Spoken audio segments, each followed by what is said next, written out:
You're watching Oshkosh Media. I'm Stuart Atkinson alongside me, Landon Moore, and we have kickoff. And it will be the Oshkosh West Wildcats receiving, and it's a touchback, Landon, for the Wildcats. Yeah, it should be a great game. We got two rival schools here, Oshkosh West against Oshkosh North, the Wildcats versus the Spartans. For both teams, down year so far, Oshkosh West coming in with the 2-6 record, Oshkosh North 0-8. So both teams will look to try to get a win tonight. And a big night for Oshkosh North as it is homecoming for them. So we'll have to see if they can get their first win here tonight. Now you said it, homecoming there for the Spartans, so let's see if they can get their first win and conference win tonight as we await the snap here. There's a snap and a run up the middle, and he breaks a tackle there and gains about 6 yards as it is Bryce Hinn, the senior running back, getting about 6 to 7 yards there on that first carry. Yeah, good start for Oshkosh West, trying to establish a ground game and moving the chains. So we'll have to see what they do here on second down. Looks like they gave him 9 yards there, so it is going to be 2nd and 1. So this is where West wants to be in short yardage distance to go here. As the ball is snapped, and it's a quarterback keeper up the middle. And it looks like it's Ryan Schleiss there and picking up the first down. Yeah, pretty big year for Ryan Schleiss as he's leading passer for the Wildcats. Trying to have a good night here tonight. First down here for West. Bennett Whitley checking into the game for the Wildcats. Let's see if they try and get him involved here. As motion comes, the snap, and they hand it to him in reverse, and the Spartans are there, and he will gain no yardage. He will actually be tackled for a loss there. Yeah, great job there by the Spartans. Totally read that play. And staying home on defense, they were not fooled there, all in their positions. Nice play there as there was a swarm of Spartans there to bring up second down and long now. Looked like it was Greg Harden there on the tackle for the Spartans, and that's going to bring up 2nd and 16 for the Wildcats. As the Wildcats break the huddle, Shields awaiting the snap. 3 receivers to the right. And it's going to be a pass, and Shields throws it, and it is broken up, but a flag is down on the play. Appears we're probably going to have a pass interference here, Landon. Yeah, it did look like the Spartan defender did get there early and did not allow the Wildcat receiver there a chance at the ball. So this might be costly for the Spartans here.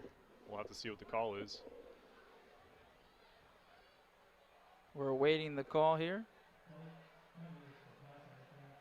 So it is going to be pass interference on Oshkosh North. So that will be an automatic first down for West.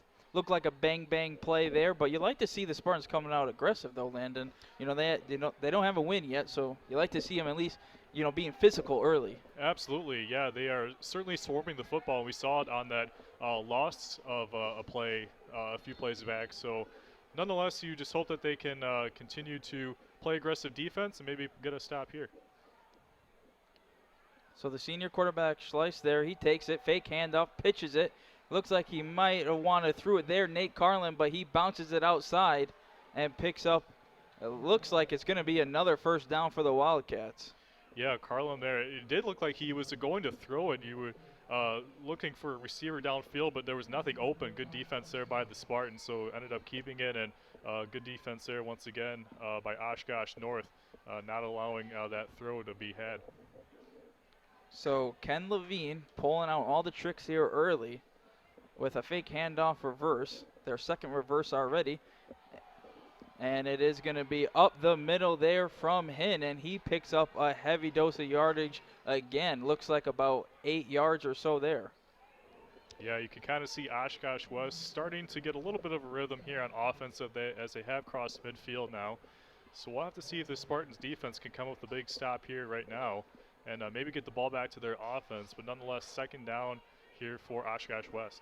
First quarters have been an issue for the Spartans this year, only scoring 7 points all year in the first quarter. So they definitely don't want to fall behind early like they have been in this homecoming game. As Shields awaits the snap, Carlin comes in motion left to right, and then another handoff there for Hinn, and he picks up the first down and another 5 yards.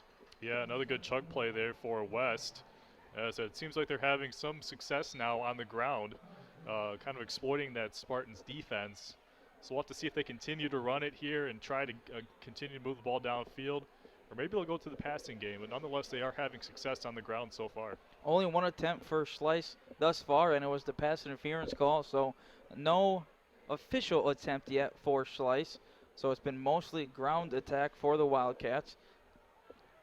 As you can see, a 3 wide receiver set here for the Wildcats. And another handoff, this time a pitch out right. And the Spartans are all over that play as Hinn is tackled right at the line of scrimmage. Looked like it was number 9, Phillips, in there on the tackle as well.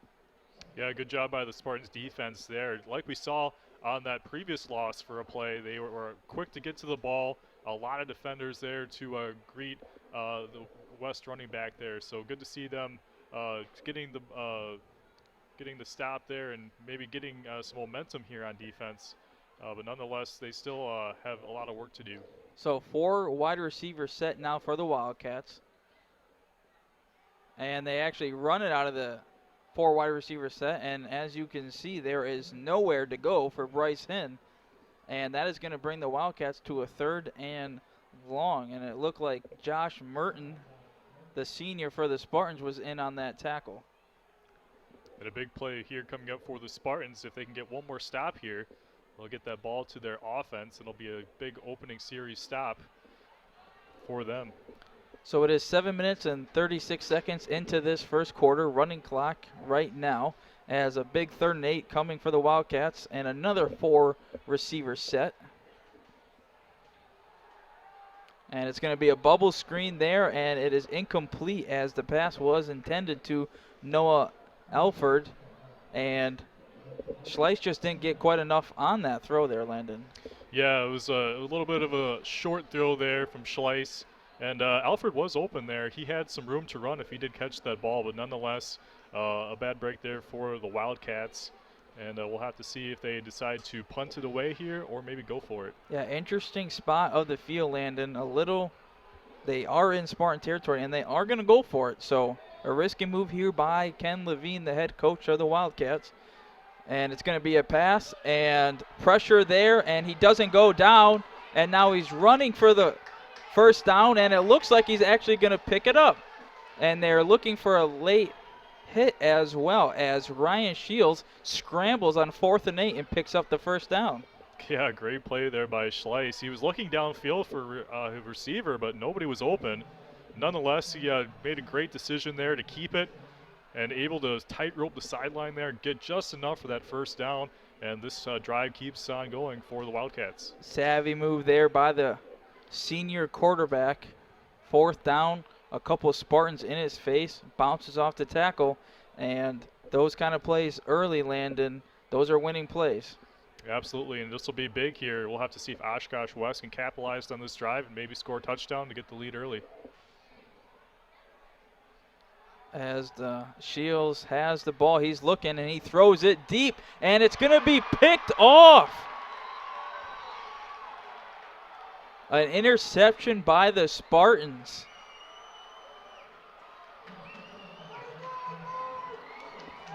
Great job there by the Spartans defense. Even though they gave up that big 4th down play there, nonetheless a great response, a nice pick in the end zone, and now they'll take over for their first offensive possession of the night. Looked like it might have been Christoph Long there on the interception for the Spartans. And like you said there, Landon, what a momentum shift. West looked like they were going to drive there. They pick up the huge 4th down. Looked like they might have scored on that opening drive, but a turnover. So we do have 6 minutes and 58 seconds here in the first quarter as we change possession. Ball on the 20 now, and let's see what the Spartans have in store.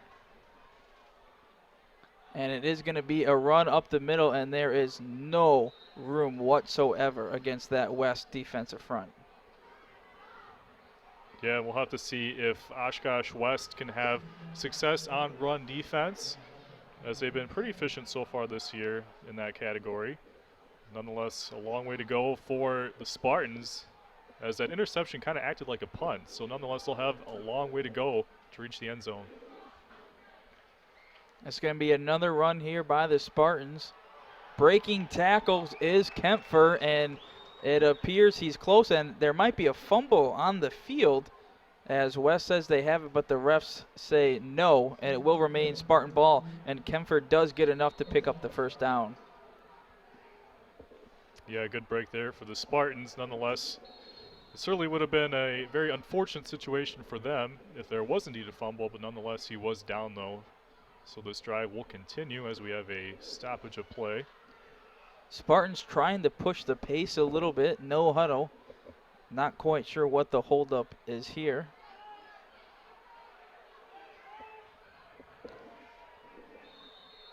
Well, we have a whistle, and game clock is moving. The snap, and it's going to be a handoff, and there is a fumble by the Spartans, and we'll see who can fall on it. That ball was live for quite a while, Landon. West says they have it. Let's see. It looks like they do. And it is going to be West football, so the Wildcats recover the fumble there. Kempfer fumbling the football for the Spartans, so not what you want to do after creating your own turnover.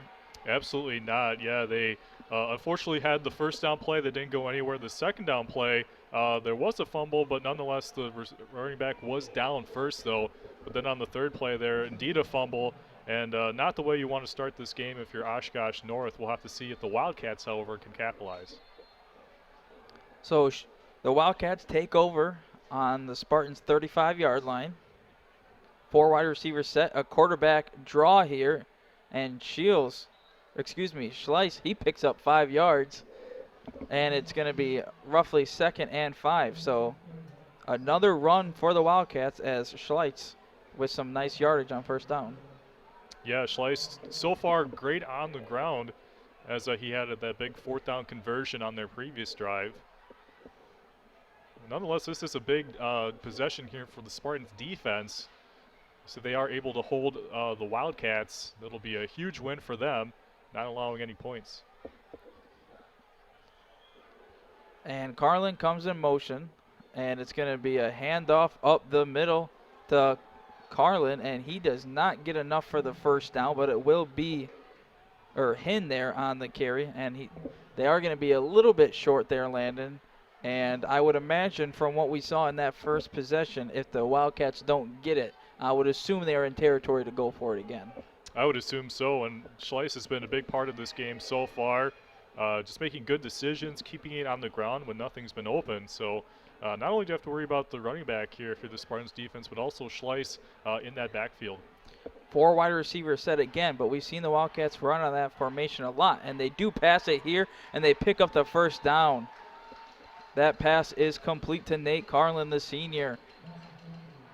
Yeah, great job by Carlin getting himself open in the middle of the field there, and a great throw there by Schleiss, threading the needle, throwing it through traffic, and able to hit Carlin there. And now the Wildcats on the doorstep of scoring a touchdown here. I don't know about you, Landon, but that was a surprise to me. I thought they were going to keep it on the ground. They've had such an effective run game thus far, but able to pick it up, and another 4 receiver set, and a quarterback run here, and a couple yards there by Schleiss. So we got 3 minutes and 58 seconds here in the first quarter. Running clock after that running attempt there. So we've seen a lot of 4-3 wide receiver sets, Landon, and they almost run it every single time. It is a little surprising. I wonder if they're just trying to trick that Spartans defense into thinking they are going to pass, but instead keeping it on the ground. And it has worked so far as Schleiss has been effective keeping it and scrambling when need to. Yeah, they like that spread offense, and they like to run out of it. And a handoff up the middle. Going to be close to a first down. Looks like he's about a yard short, as that was Hinn getting the carry. So it's going to bring up another 3rd down. So there's been a lot of 3rd downs so far for West and 1 4th down, but they've converted all of them. The only thing that stopped them thus far is that interception. Yeah, they've been effective, and that's, of course, big for any game, not just at the high school level, converting on 3rd down. And usually the team that converts their 3rd downs wins the game. As a hand up the middle, and he gets met right at the first down marker, so it's going to depend on the spot. That was Hinn again up the middle. And they are going to say 4th down here for the Wildcats, so another big decision here. We'll have to see if they decide to kick a field goal or go for it. I'm thinking Levine's going to go for it here, but it looks like maybe they are going to bring the kicker on. I think that was Noah Alford, a receiver, so they are going to go for it here. And again, we're seeing that 3 wide receiver set from the Wildcats. The snap and the run up the middle, and getting the first down is Hinn with ease. Yeah, Hinn's been effective so far. It's been the dynamic duo so far of Hinn and Schleiss, keeping it on the ground, moving the ball for the Wildcats. And that's been the story of the game so far, is just their ability to run it on the ground and not really having to rely on the throw or on the passing game so far. But we'll have to see if they change it up here on 1st and goal. So 1st and goal here for the Wildcats, and another run for Hinn, and that's a touchdown for the Wildcats. He walked that one in, not even getting touched there. So a touchdown for West in this homecoming game for North. That touchdown comes with 1 minute and 38 seconds remaining in the first quarter, and so far we've seen West be able to run all over this Spartan defense. Yep, it's been Hinn and Schleiss just so far having their way with that Spartans defense, and they've had no answer, the Spartans defense, for those 2 on the ground so far. And as we've seen, that fumble coming back to hurt Oshkosh North. So the extra point is up and good from Michael Stack. So it's 7-0 Oshkosh West. So we are going to keep it here on Oshkosh Media. So Landon, Spartan, they get that turnover, but they can't convert. They fumble it themselves, and now they are down 7-0. They're getting the ball. What do they got to do to move the ball against West? They were moving it effectively to some extent in that first drive, but they just fumbled it.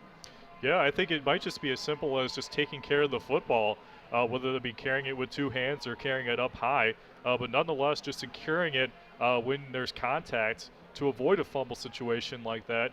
And it'll be interesting too, because Oshkosh North ran it on their first 3 plays. We'll see if maybe they can try to get the passing game going and maybe try to move the ball downfield that way. But nonetheless, this is a huge possession for Oshkosh North, already down 7-0.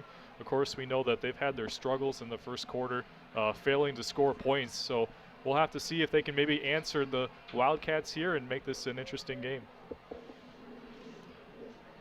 Michael Stack getting ready to kick it off for the Wildcats.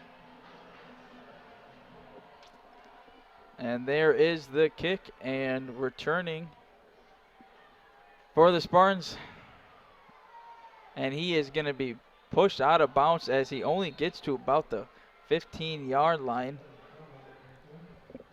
As it looks like that was Brendan Kumery. So terrible field position for the Spartans, not how they wanted that kick to go.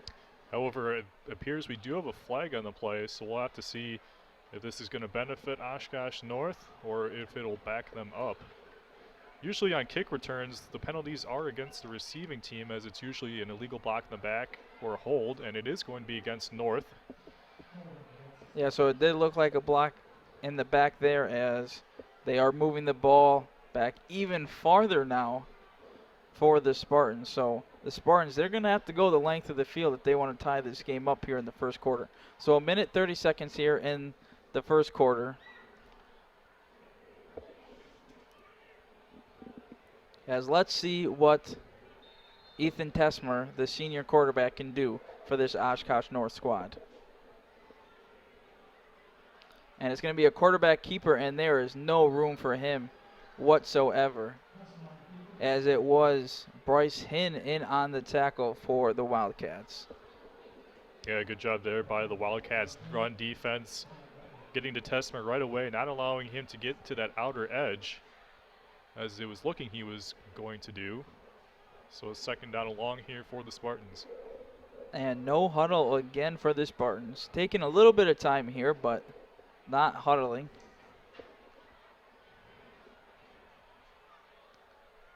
The snap to Tesmer, and he hands it off, and nowhere to go for Kempfer whatsoever. There was a couple of yards there, it looked like, for a second, and then he got pushed back immediately by 4 Wildcats.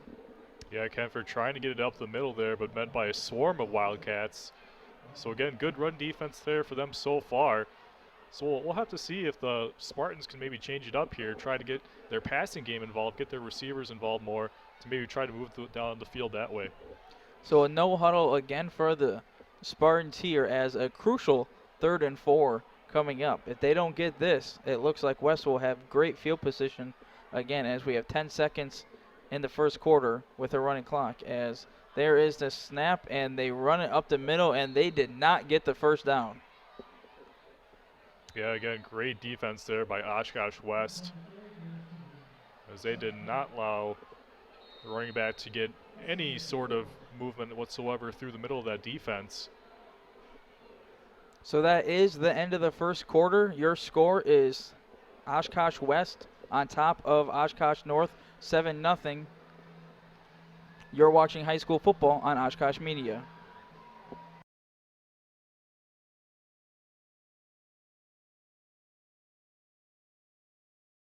Pickup is at 8:30 in the morning. Her appointment is at 9:15, and her return should be at 10:45, and then you have her again on Monday the 18th. And you have a great rest of your day, and please drive safely. Take care. Bye-bye, hon. Bye.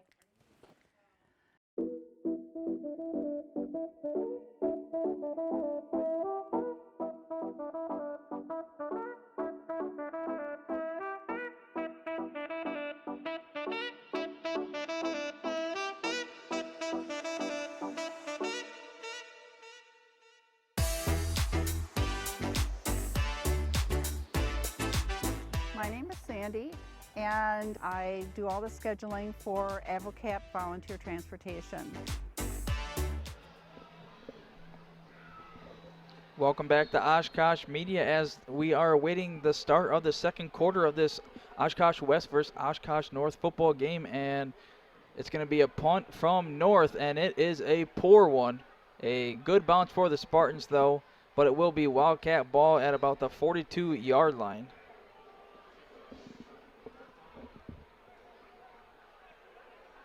So we'll have to see here if the Wildcats can get the run game going like they did in that first quarter, as it was Hinn and Schleiss really teaming up to move the ball down the field. And it was effective for them in their second drive, which was the touchdown drive that Hinn had, where he ran it in. But nonetheless, also a big possession here for the Spartans. Try to get the ball back to their offense to put some points on the board. If I'm Kevin Levine, I'm just going to keep doing what's working. I'm going to keep getting handing that off to Hinn and some quarterback runs with Schleiss. So let's see what they draw up here. And it's going to be a pass from Schleiss, and he throws it deep. He takes a shot, and he has his man. Touchdown Wildcats, as that pass is complete to David Cole. Great throw there from Ryan Schleiss, as it was Cole breaking down the middle of the field there, wide open, and he hit him right in stride. A great way to start this second quarter if you're the Wildcats. That shows you right there, Landon, why Levine is the coach and I am not. So they open up with the pass to start this opening possession for them in the second quarter with a deep ball, and they connect to Cole, as looks like we have an offsides here on the Spartans. Yeah, it looked like there were a couple guys there that started their play before the ball was snapped. See what our referee has for us, and it is indeed offsides. So let's see if the Wildcats decide to go for 2 as they get on the 1-yard line instead of 2. I'm assuming they're just going to kick the extra point. Yeah, it does look like Michael Stack, the kicker, is still out there. So looks like it'll just be the 1-point try for the Wildcats to try to go up 14-0. Stack 1 for 1 already on PATs, and this one is up and good, as that one looked like it would have been good for about 35-40 yards at least. Yeah, he drilled it. So a good start here for the Wildcats as they jump out to a 14-0 lead with 11:40 left to go in the second quarter. And if you're the Spartans, certainly not at the start that you wanted. We'll have to see if they can get some sort of offensive momentum going. They really haven't had any success on the ground so far. Maybe their coach, Justin Wara, tries to incorporate the passing game here to try to get some sort of momentum. But nonetheless, the West defense has done a great job of contaminating the run game of the Spartans so far. Yeah, he took the words out of my mouth there, as I was going to suggest. The run game hasn't worked so far for the Spartans, so maybe put the ball in Tesmer's hands a little bit and see what he can do. Because that Wildcat front seven, they have not given much up to the Spartans at all. Kempfer, he's had a couple rushes where he's seen about 2 yards of daylight, but then a wall immediately. So let's see if they let Tesmer throw it around a little bit, as we have the kick, and it's going to be a touchback there. And kicking off for the Wildcats there was Trent Cross. So instead of Stack out there, Trent Cross out there for the kick and a touchback. So again, like we were just talking about, it'll be interesting to see how the Spartans come out here. They're going to try to incorporate the passing game if they stay with the run, but nonetheless, this Oshkosh West defense has been all over the run game so far. So we'll have to see if maybe Coach Wara mixes it up here.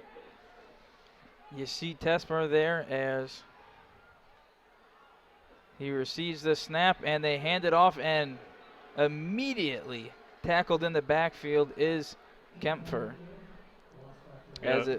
Go ahead, Landon. Sorry, Holden Robertson, a great job of getting into the backfield there. He read it perfectly, as there was a little bit of a read option there play, but they decided to keep it with Kempfer, and nonetheless Robertson able to read it and come up with a big stop on first down.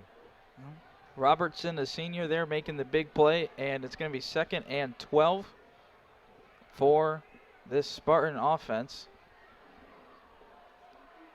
As you can see, Tesmer relaying the play to his receivers as the snap there. And it's going to be another run, this time able to pick up a few yards is Kempfer, but still going to be a 3rd and long here. Yeah, and another big down here for the Spartans as they try to get some momentum going, try to maybe get 1 or 2 first downs on this drive as they avoid punting it back to the Wildcats, who already have a 14-0 lead. And Spartans, unfortunately, have not been gifted with good field possession so far in this game, so maybe picking up a couple first downs will help them out here. As we see motion there, and it's going to be a pass from Tesmer, and he throws it, and it is intercepted by the Wildcats. Let's see who that was, as it looked like it was, as all of his teammates are hugging him. It looked like it was Cardio Alley there on the interception. Yeah, it looked like Alley read that right away as it was a pass toward the sideline. He saw Tesmer looking that way, and he broke for the football, able to get to it before it got to the Spartans receiver, and a great play there by him. Now, they run it 2 straight plays, and then you force Tesmer, when he finally gets an opportunity to throw it, he has to throw it in 3rd and long, where everyone in the stadium pretty much knows you're going to throw it. So not the best situation there for Tesmer, and a turnover there. So as we're going to take another shot here for the Wildcats, and that ball is intercepted. So the Spartans return the favor to Schleiss, and Schleiss is intercepted for the 2nd time today. Yeah, that was a tough throw because you had 2 Spartan defenders right there, and you could kind of see it developing where the ball was slightly underthrown, and you could just see those 2 Spartan defenders converging on the football, and they were lucky there to pick it off. And this is a huge break for them, because if Oshkosh West would have scored on that possession, it would have been a 3-possession game. And now we'll have to see if the Spartans can get some sort of momentum here on offense as they look to get back into this game. But nonetheless, a long way to go as they're backed up deep into their own territory. I like the call by Levine to take another shot. This time does not pan out for Schleiss.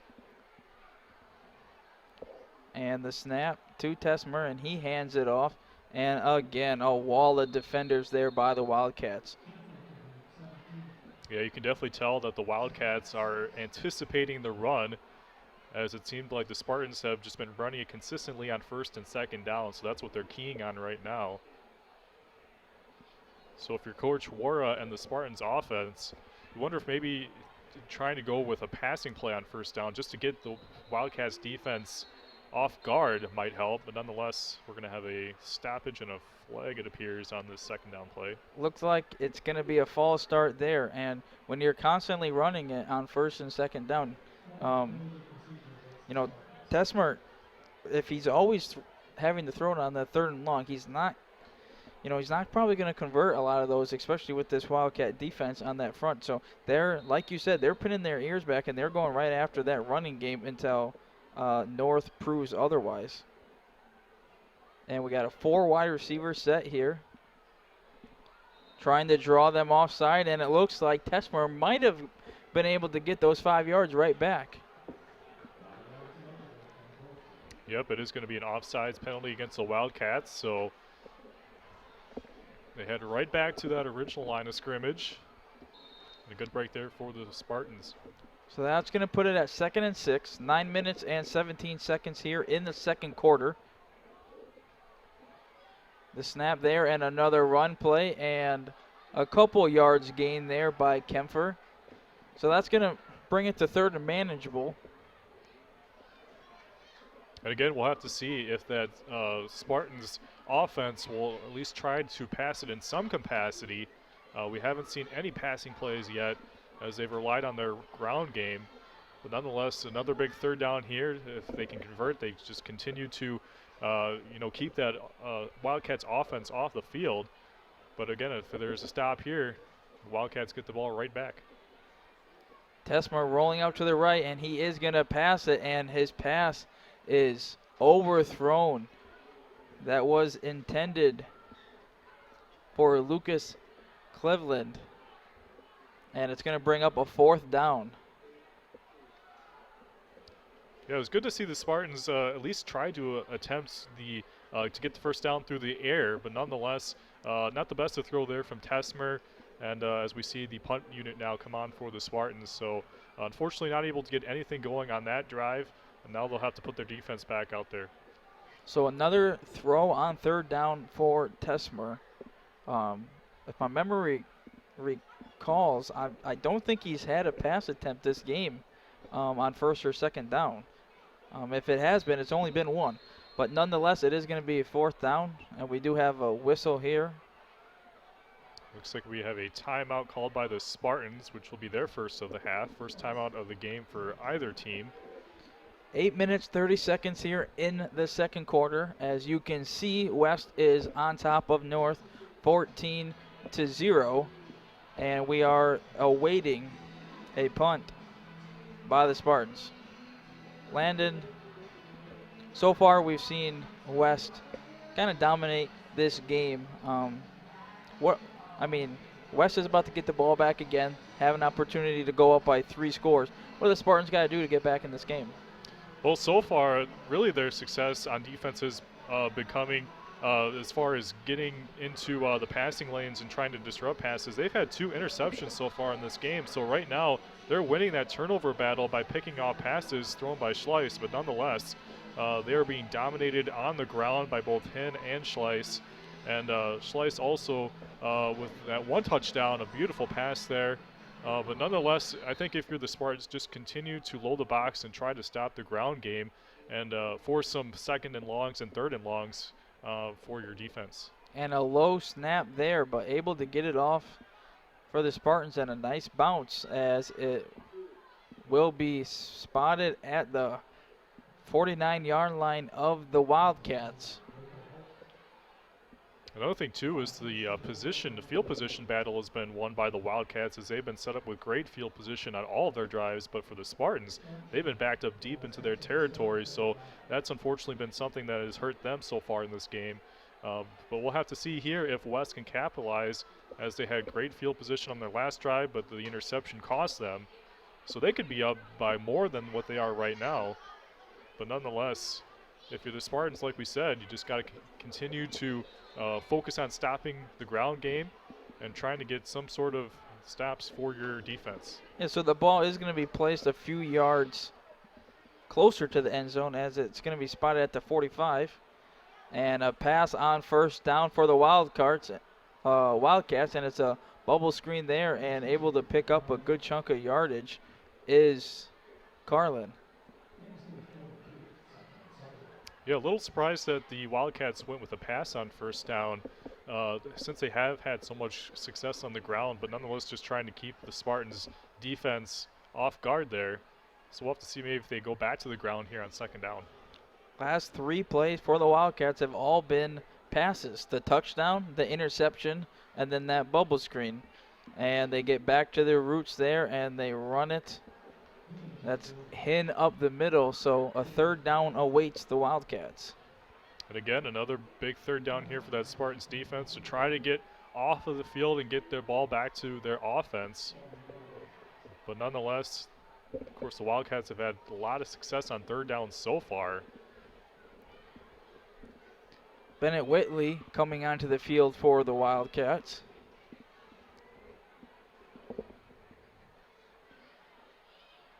So 3rd and 5 here, 7:42 on the left in the second quarter, as it's going to be a throw. He spreads out and looks like it's going to be a completion. And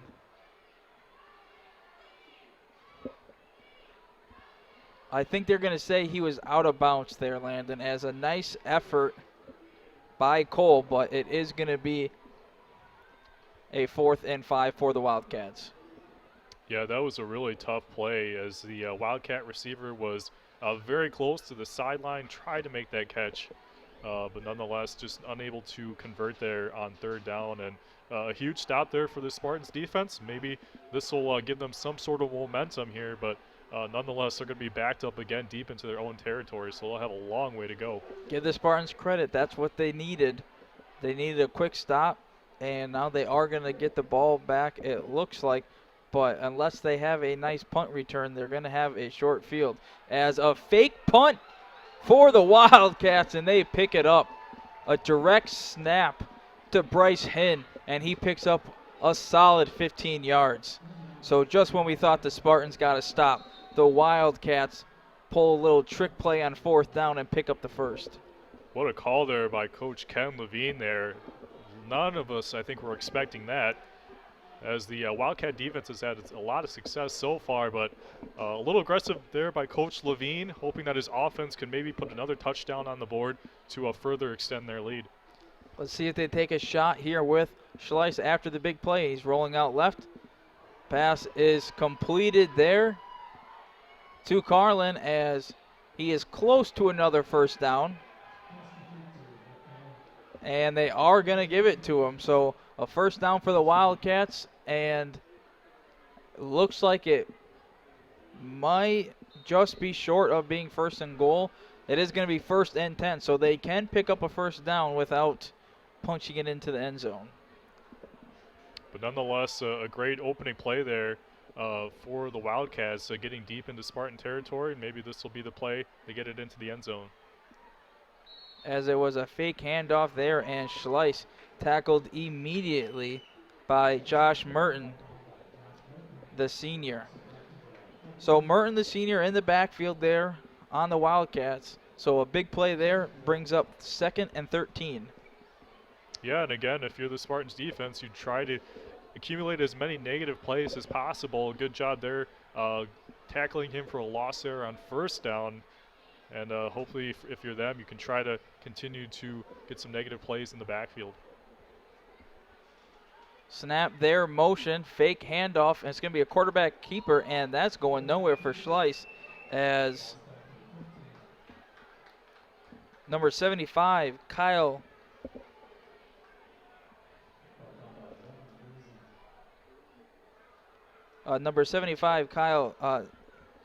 Zion with the tackle there. So a big 3rd and 14 coming for the West, as it looked like they were going to punch this one fairly easily, and now they're 15 yards out from a touchdown, 14 from a first down.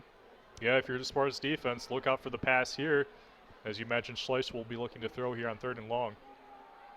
It is going to be a pass, and he scrambles, spin move, but not even close to the first down marker as he's tackled by a gang of Spartans. Looks like the first one in there was 44, Carter Drew, the senior at Oshkosh North. So that is going to force a field goal attempt for the Wildcats.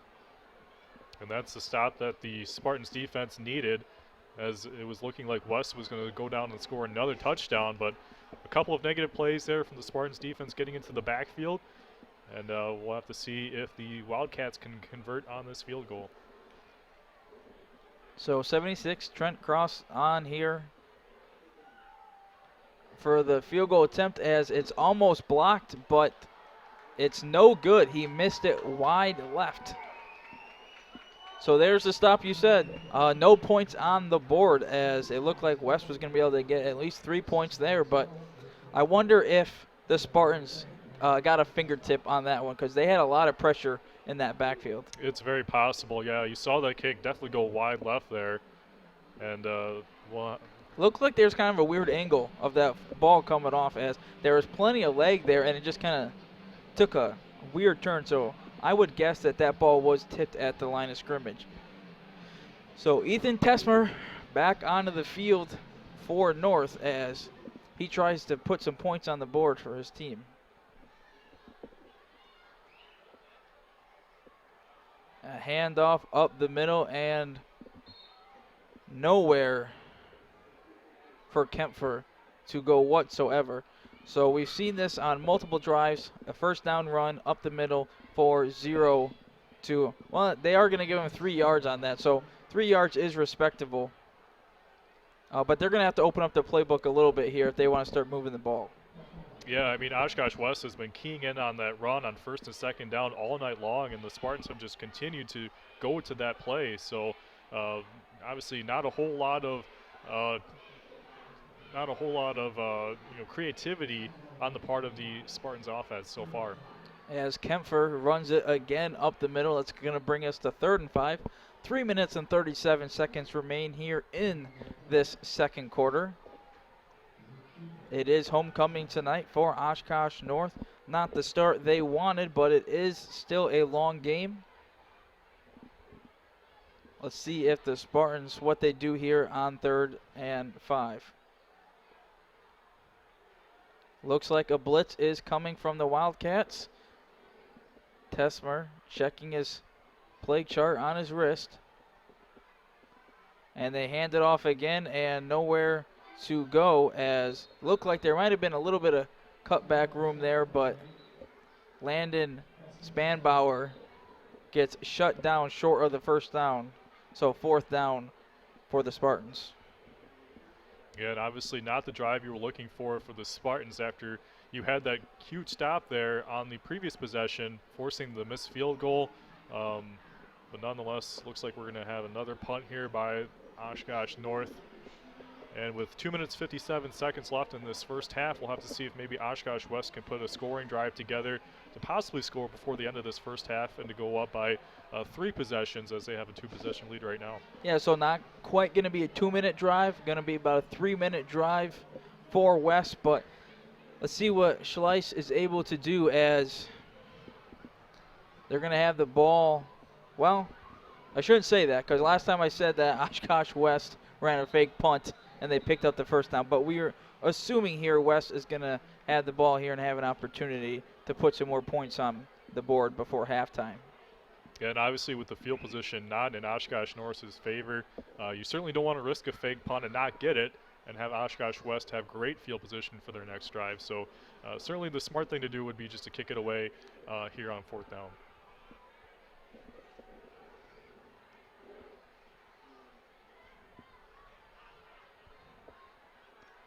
We are waiting on the refs to give the signal to start play. Not quite sure what the stoppage is here.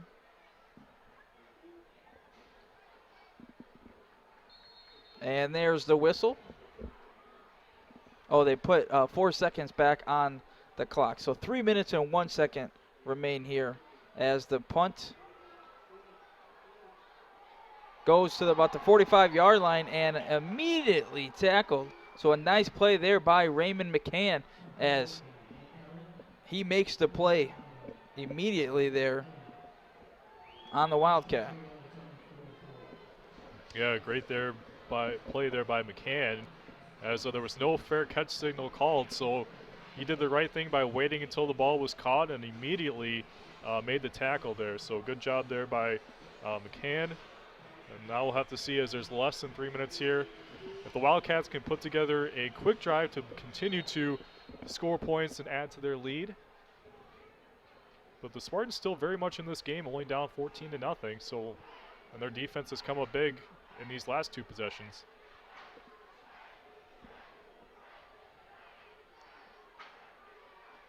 Schleiss here, quarterback keeper. He's got room. He's got 10 yards. Now he's at the 40.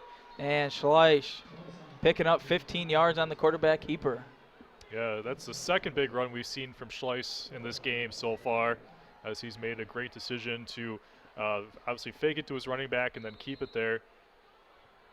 And some nice moves there as he was weaving through that Oshkosh North defense. 2 minutes, 36 seconds here in the second quarter. Obviously, the clock running after that rushing attempt. 1 running back, 4 wide receivers. Schleiss, he takes it up the middle. As you see him kind of jump over a defender there as he is tackled by 32, Draco Holt. Yeah, so interesting that they've decided to go with some designed quarterback keepers here for Schleiss, but he's had success so far in the ground, and it has worked as the Spartans defense really hasn't had an answer for him so far. Kind of a two-headed monster so far for West with Schleiss and Hinn on the ground, and then also that big play to Nate Carlin over the top on that first play of that turnover.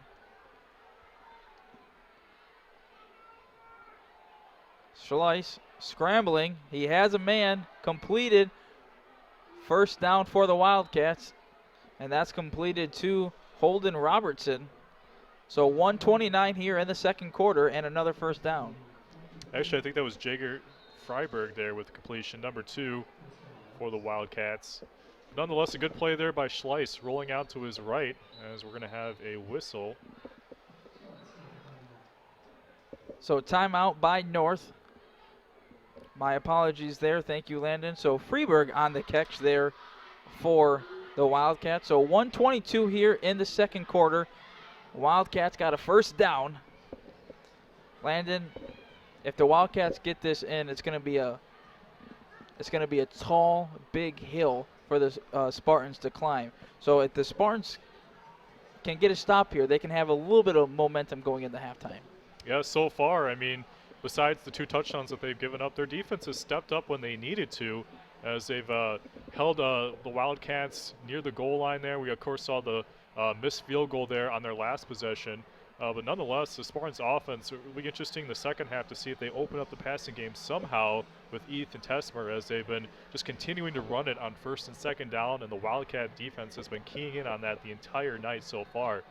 So we'll have to see if Coach Wara makes some adjustments at halftime to maybe open up the passing game for Tesmer.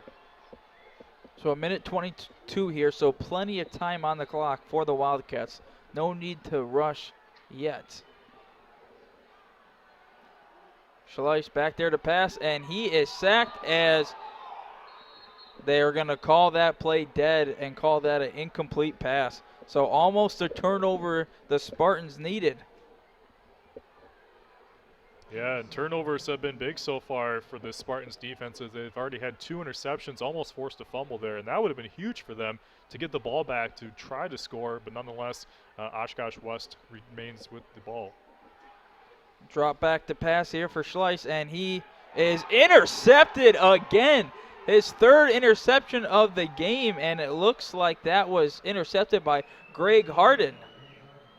So Harden there on the interception, and let's go back to that last play real quick as the clock was running because they called forward progress had stopped. So there was no incomplete pass or fumble on that play. And then the very next play, intercepted by Harden. Looks like we do have a Spartan injured on the field. Yeah, while they attend to him, just a great play again by the Spartans defense, as they've been really fortunate enough to pick off Ryan Schleiss 3 different times. So it's obviously a good thing for them to get their ball back to their offense, but nonetheless, as it's good to see the injured Spartan return to the sideline. But we'll have to see here if this is the drive here for the Spartans offense to get something going, get some points on the board before the end of the first half, and to try to make this a closer game. Andy McVoy there, the injured Spartan, but able to run off on his own power, so that's good news there. As I don't imagine the Spartans are going to try and get too cute here, as they've pretty much been running it on first and second down this entire game, so I don't think they're going to be too adventurous here on this first down and try and get into this, go into halftime down 14-0. But you never know, maybe they try and trick play. They do get up to the line of scrimmage very fast.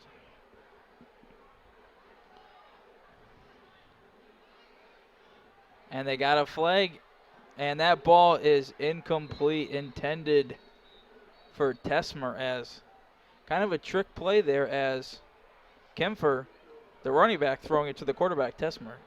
Yeah, a little bit of a trickery design play there for the Spartans, but obviously you appreciate the call, knowing that they were trying to get that Oshkosh West defense off guard, as of course we've seen them run it so many times on first and second down.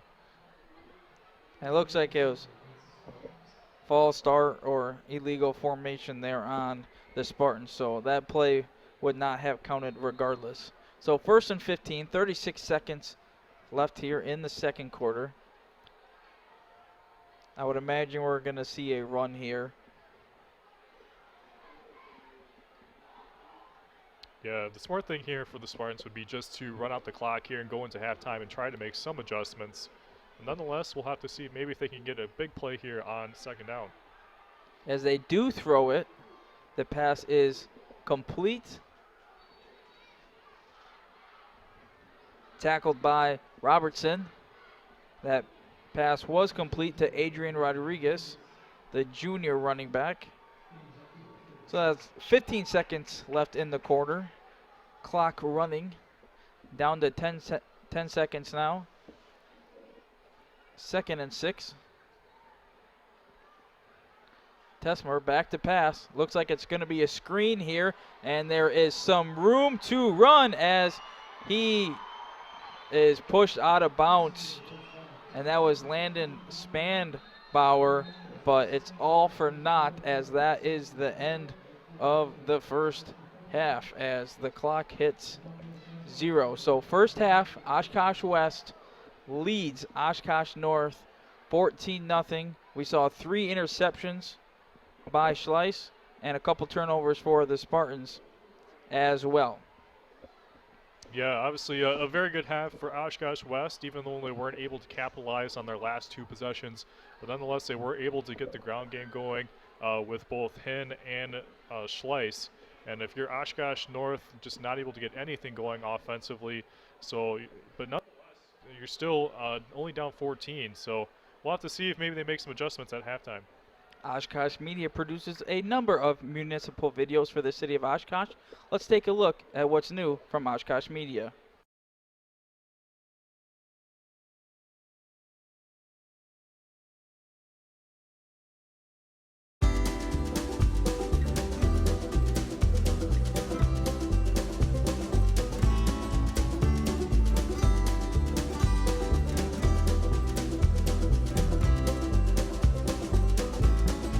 Today, we are celebrating a welcome to the Amtrak Thruway service, which adds 2 more options for residents or visitors in Oshkosh to connect between northeastern Wisconsin and southern Wisconsin all the way to Chicago via Amtrak's Thruway service. This is exciting for Go Transit because now our passengers can connect here at the university or at Whitman Airport, and then they can have another option to get to Green Bay, Fond du Lac, Milwaukee, and then ultimately even Chicago. We're going to have 3 round trips, so we think it makes it convenient for people. And you can get on, be on your Wi-Fi, go down to Chicago. We don't want people doing that while they're driving. So do that, get business done, stay in contact with people, and really have an enjoyable way to get down to Chicago and not have to park a car. So this gives our workforce another option for intercity commuting and reducing the number of vehicles on the road, saving gas, and also being able to work and commute in a productive fashion, in a relaxed fashion, and certainly these luxury seats, extra legroom. I'm really impressed. The significance of being on campus here is that it's an option to encourage students to use transit service, both not only locally but to get home and to get back from home, no matter where they live. If they live in Green Bay or if they live in Milwaukee or Chicago, it's a good option for students to get back and forth where they need to go. Well, I think we're hearing from our students and a lot of the folks here that they want options and that they're going to take advantage of it. So again, there's a lot of people that attend Oshkosh here that are from all parts of Wisconsin and even in other states. So I think this provides another option for them to be able to get down to a lot of other areas. We are feeling a lot of energy, and it's from the campuses along the area here in the Fox Valley, and it's also from the businesses. So we think with good ridership, we could even get more service coming through here. The connection between southern Wisconsin and northern Wisconsin has been kind of slim, right? And as we know, more and more people are intercity, either shopping, working, playing, living. So that connection, bringing us all together throughout the state, is really important.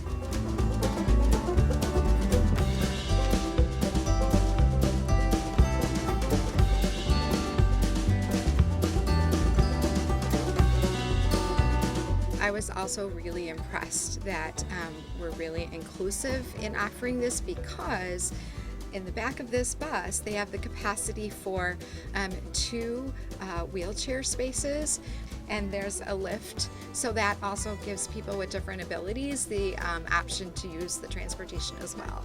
So now we're looking at another option. It appears that we can bring your bike on the bus as well.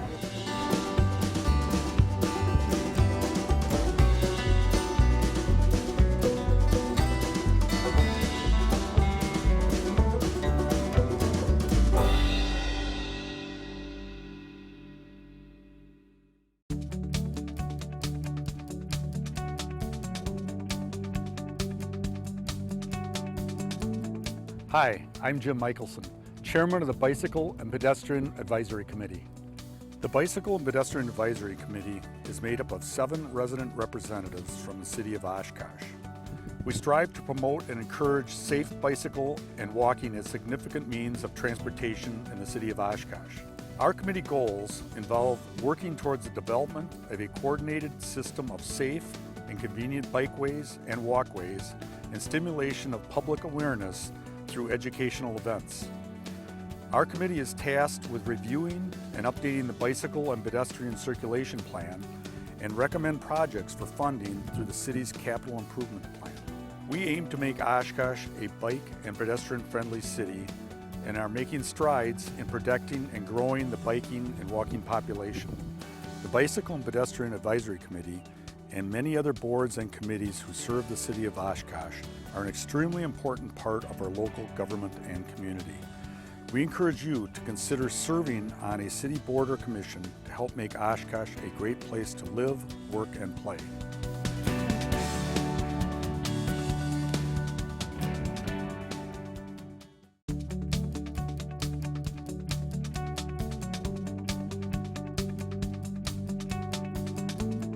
Hi, I'm Jim Michelson, Chairman of the Bicycle and Pedestrian Advisory Committee. The Bicycle and Pedestrian Advisory Committee is made up of 7 resident representatives from the city of Oshkosh. We strive to promote and encourage safe bicycle and walking as significant means of transportation in the city of Oshkosh. Our committee goals involve working towards the development of a coordinated system of safe and convenient bikeways and walkways and stimulation of public awareness through educational events. Our committee is tasked with reviewing and updating the bicycle and pedestrian circulation plan and recommend projects for funding through the city's capital improvement plan. We aim to make Oshkosh a bike and pedestrian-friendly city and are making strides in protecting and growing the biking and walking population. The Bicycle and Pedestrian Advisory Committee and many other boards and committees who serve the city of Oshkosh are an extremely important part of our local government and community. We encourage you to consider serving on a city board or commission to help make Oshkosh a great place to live, work, and play.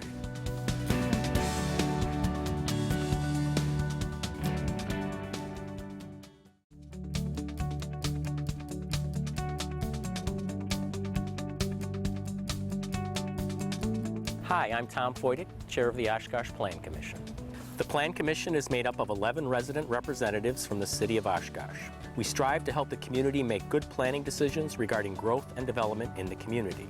Our commission has a wide variety of responsibilities, which include issuing recommendations to the Common Council on comprehensive planning, preliminary and final plats, plan developments, rezoning, and special use permits. We also advise the Council regarding official mapping, street dedications and vacations, establishment of street names, purchase or sale of municipal property, capital improvement programs, various federal and state grant applications, redevelopment plans, and tax increment plans. Our main goal as a commission is to help ensure sound growth of Oshkosh through best practices in city planning. The Oshkosh Plan Commission and the many other boards and committees who serve the city of Oshkosh are an extremely important part of our local government and community. We encourage you to consider serving on a city board or commission to help make Oshkosh a great place to live, work, and play.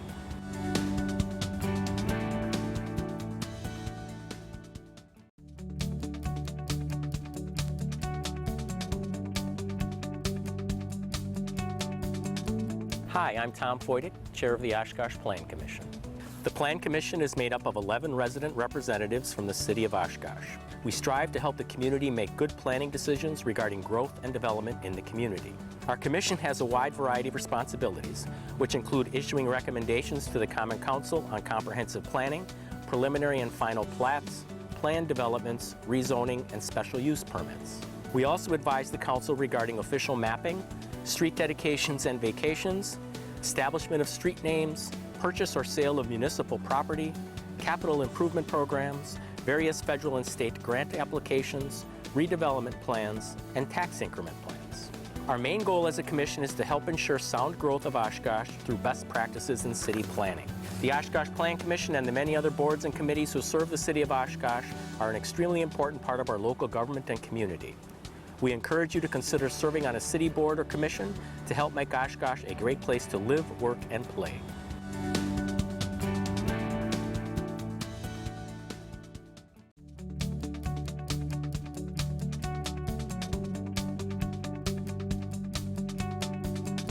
Hi, I'm Matt Mugrauer, Chair of the City of Oshkosh Rental Housing Advisory Board. The Rental Housing Advisory Board exists to help improve the health and safety of renters in Oshkosh. We review and make recommendations regarding city policy or changes to the municipal code pertaining to rental housing. One of our main goals is to keep landlords and tenants informed by creating and updating educational materials, as well as finding new and improved ways to make information available to those who need it most. Our board is made up of members of our community, with representation from landlords, renters, and neighborhood associations. We encourage open dialogue between city staff, landlords, and tenants, and we are confident that we can create a better rental community by working together. The Rental Housing Advisory Board and many other boards and committees who serve the City of Oshkosh are an extremely important part of our local government and community. We encourage you to consider serving on a city board or commission to help make Oshkosh a great place to live, work, and play.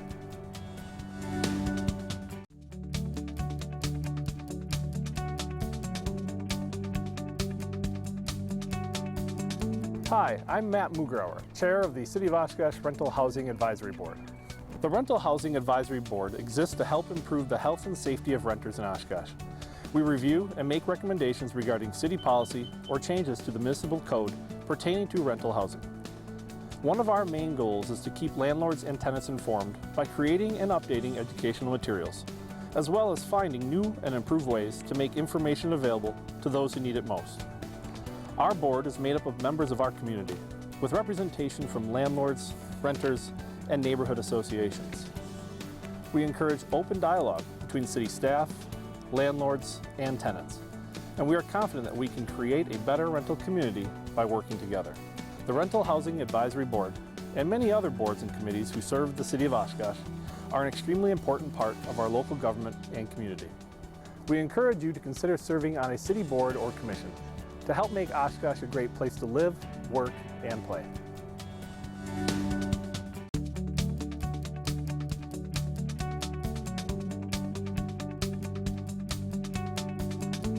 Hi, I'm Margie Davey, Chair of the Sustainability Advisory Board. The Sustainability Advisory Board exists to advise the City Manager and Common Council on sustainability issues that affect municipal operations and the community. Since sustainable practices literally involve every aspect of our city and community, we strive to work with municipal departments like Public Works, Transportation, and Parks. We collaborated with the city to build the energy-efficient field operations facility to reduce our carbon footprint. We encourage native plantings and green spaces to protect our water and reduce maintenance costs, and planting terrace trees to beautify Oshkosh while creating clean air. Our board created and maintains the Sustainability Plan for Oshkosh, which provides a roadmap for the city to become a more sustainable environment. From simple practices like switching to low-energy lighting and low-flow toilets in municipal buildings, to the creation of roundabouts and stormwater detention basins, Oshkosh is becoming a more sustainable and resilient community.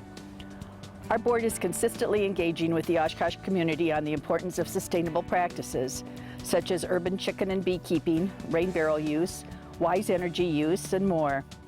The Sustainability Advisory Board and the many other boards and committees who serve the City of Oshkosh are an extremely important part of our local government and community.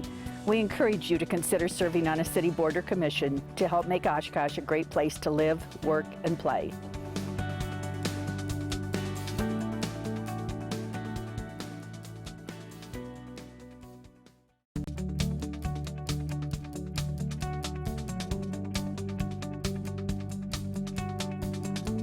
Hi, I'm Margie Davey, Chair of the Sustainability Advisory Board. The Sustainability Advisory Board exists to advise the City Manager and Common Council on sustainability issues that affect municipal operations and the community. Since sustainable practices literally involve every aspect of our city and community, we strive to work with municipal departments like Public Works, Transportation, and Parks. We collaborated with the city to build the energy-efficient field operations facility to reduce our carbon footprint. We encourage native plantings and green spaces to protect our water and reduce maintenance costs, and planting terrace trees to beautify Oshkosh while creating clean air. Our board created and maintains the Sustainability Plan for Oshkosh, which provides a roadmap for the city to become a more sustainable environment. From simple practices like switching to low-energy lighting and low-flow toilets in municipal buildings, to the creation of roundabouts and stormwater detention basins, Oshkosh is becoming a more sustainable and resilient community. Our board is consistently engaging with the Oshkosh community on the importance of sustainable practices, such as urban chicken and beekeeping, rain barrel use, wise energy use, and more. The Sustainability Advisory Board and the many other boards and committees who serve the City of Oshkosh are an extremely important part of our local government and community. We encourage you to consider serving on a city board or commission to help make Oshkosh a great place to live, work, and play.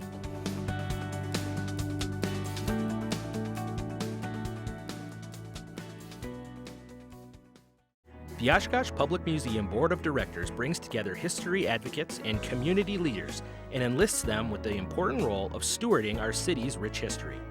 The board was established in 1924 and operates within the broader framework of the City of Oshkosh government.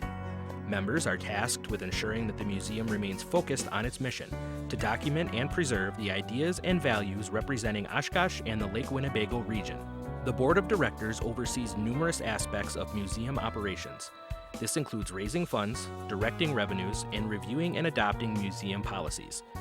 Most importantly, board members champion and promote the Oshkosh Public Museum throughout the community and strengthen and guide the future of the museum. The board helps ensure that adequate resources are available to continue to operate the museum on a professional level. From time to time, board members will be enlisted to create and oversee ad hoc committees and may be required to meet with the Common Council on special projects. The Oshkosh Museum Board of Directors and the many other boards and committees who serve the city of Oshkosh are an extremely important part of our local government and community. We encourage you to consider serving on a city board or commission to help make Oshkosh a great place to live, work, and play. Over the years, the Oshkosh Public Museum's most popular programs have shared the life and death stories of residents laid to rest in local cemeteries. Some of these tales have even recounted the ghostly activity of those restless souls rumored to still remain among us. Cemetery Tales, the exhibition, features local mourning and funeral history, while artifacts, photographs, interactive displays, and other ghastly surprises breathe life into these local legends. Cemetery Tales, the exhibition, at the Oshkosh Public Museum through October 31st. After a snow event, it is important to shovel out driveways, aprons, sidewalks, and fire hydrants as soon as possible. However, did you know that it is equally as important to clear storm inlets? As snow falls, is plowed, shoveled, and driven on, storm inlets become covered and blocked. As temperatures rise later, it is incredibly important that inlets are clear and open to drain rain or melting snow. This reduces the potential for pooling of water and street flooding. That ponded water will freeze as the temperatures dip back down. The City of Oshkosh encourages residents to become aware of storm inlets adjacent to their property and to please assist city crews in clearing them to keep their road free from flooding and freezing water. Thank you for helping to keep the streets safe and clear for pedestrians and motorists in the City of Oshkosh.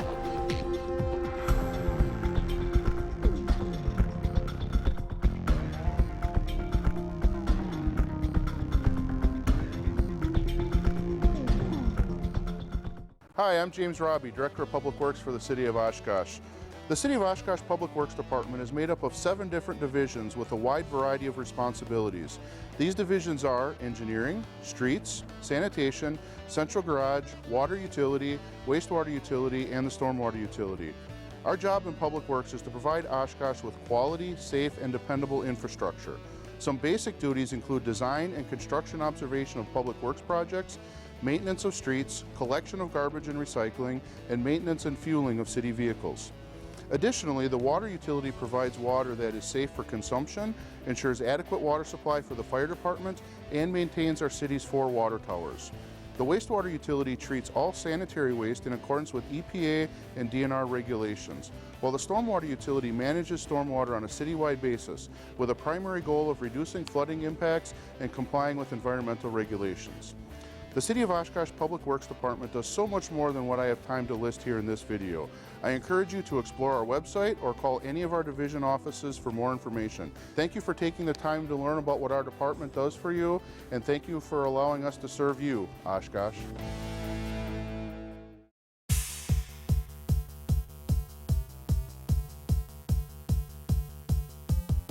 GO Transit is a reliable, cost-effective, and safe way to get around Oshkosh. Riding the bus is easy. It all starts with planning your trip. You can plan your GO Transit bus trip using one of our route maps, which is also available on the GO Transit website, Google Maps, or by calling our office. The bus only picks passengers up at designated stops. Make sure to arrive at your bus stop a few minutes early. When the bus gets to your stop, hop on board. If you need to, ask the driver to kneel or lower the platform for you to step into the bus. A ramp is also available for passengers who use wheelchairs. Before finding your seat, pay your bus fare. You can either pay with cash in the fare box or simply show the driver your GO Transit bus pass. Take a seat, enjoy the ride, and keep an eye out for your stop. When your stop is next, pull the stop request cord to let the driver know you plan to get off the bus. Make sure to pull the cord before the bus reaches your stop, as it will only stop at stops where people are waiting or when someone requests a stop with the cord. Once the bus comes to a complete stop, you may exit out the front or rear doors. Do not cross in front of the bus if you need to cross the street. Wait for the bus to drive away and then cross the street when it is safe. GO Transit provides over 1 million rides per year and is proud to provide transportation services for citizens and visitors of Oshkosh. For routes and times, fares and passes, or detour and alert information, visit ridegotransit.com or check out GO Transit's Facebook and Twitter pages. Thank you for riding GO Transit.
You're watching Oshkosh Media as the third quarter is seconds away,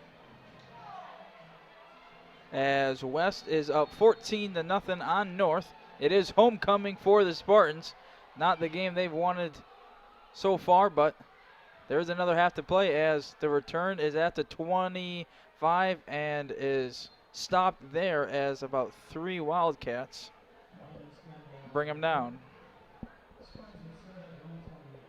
Yeah, this is a big first possession here for Oshkosh North, as they were not able to have a lot of success offensively in that first half. They couldn't get the ground game going. Passing game was not really there, but we'll have to see if Coach Wara made some adjustments there in the locker room to maybe get some plays effectively going here in the second half and to try to get some points on the board, as they've been shut out so far. Huge opening drive for the Spartans. They do not want to go 3 and out here and give the Wildcats the ball.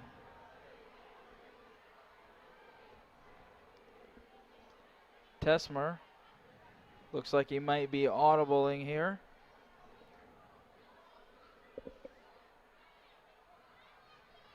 And the fake handoff, quick pass there, and it is complete.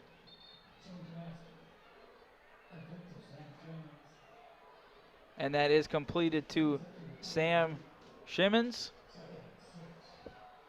as a 2nd and 6 now for the Spartans.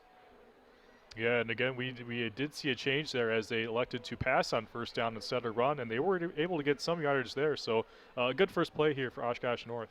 Yeah, I like the play call there, opening up the playbook there just a little, and we see another potential audible there by Tesmer.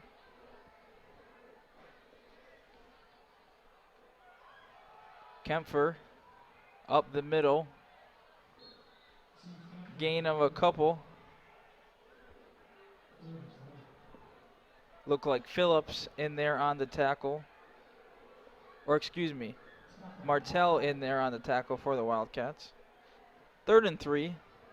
So big third down, Landon. Spartans need to pick this one up.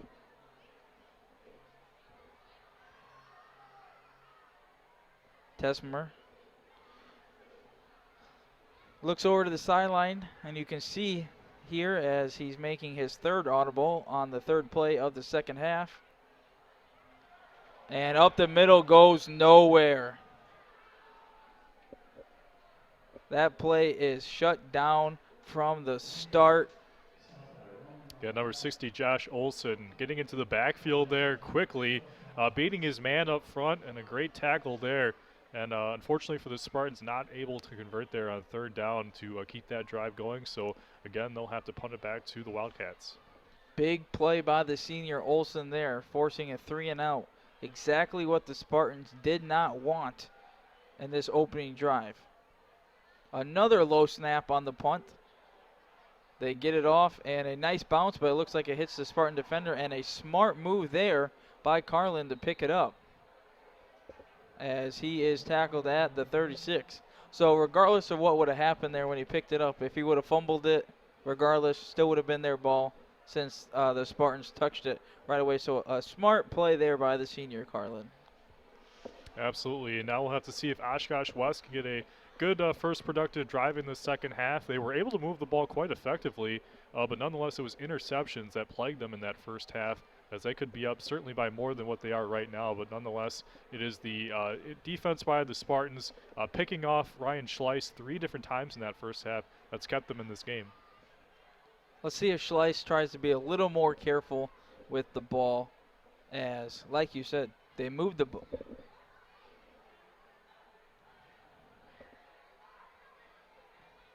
Looks like we have multiple unsportsmanlike penalties on both teams, and they both are going to be offsetting. So unsportsmanlike penalties on both teams. Not quite sure who they were on, as did not hear the refs there.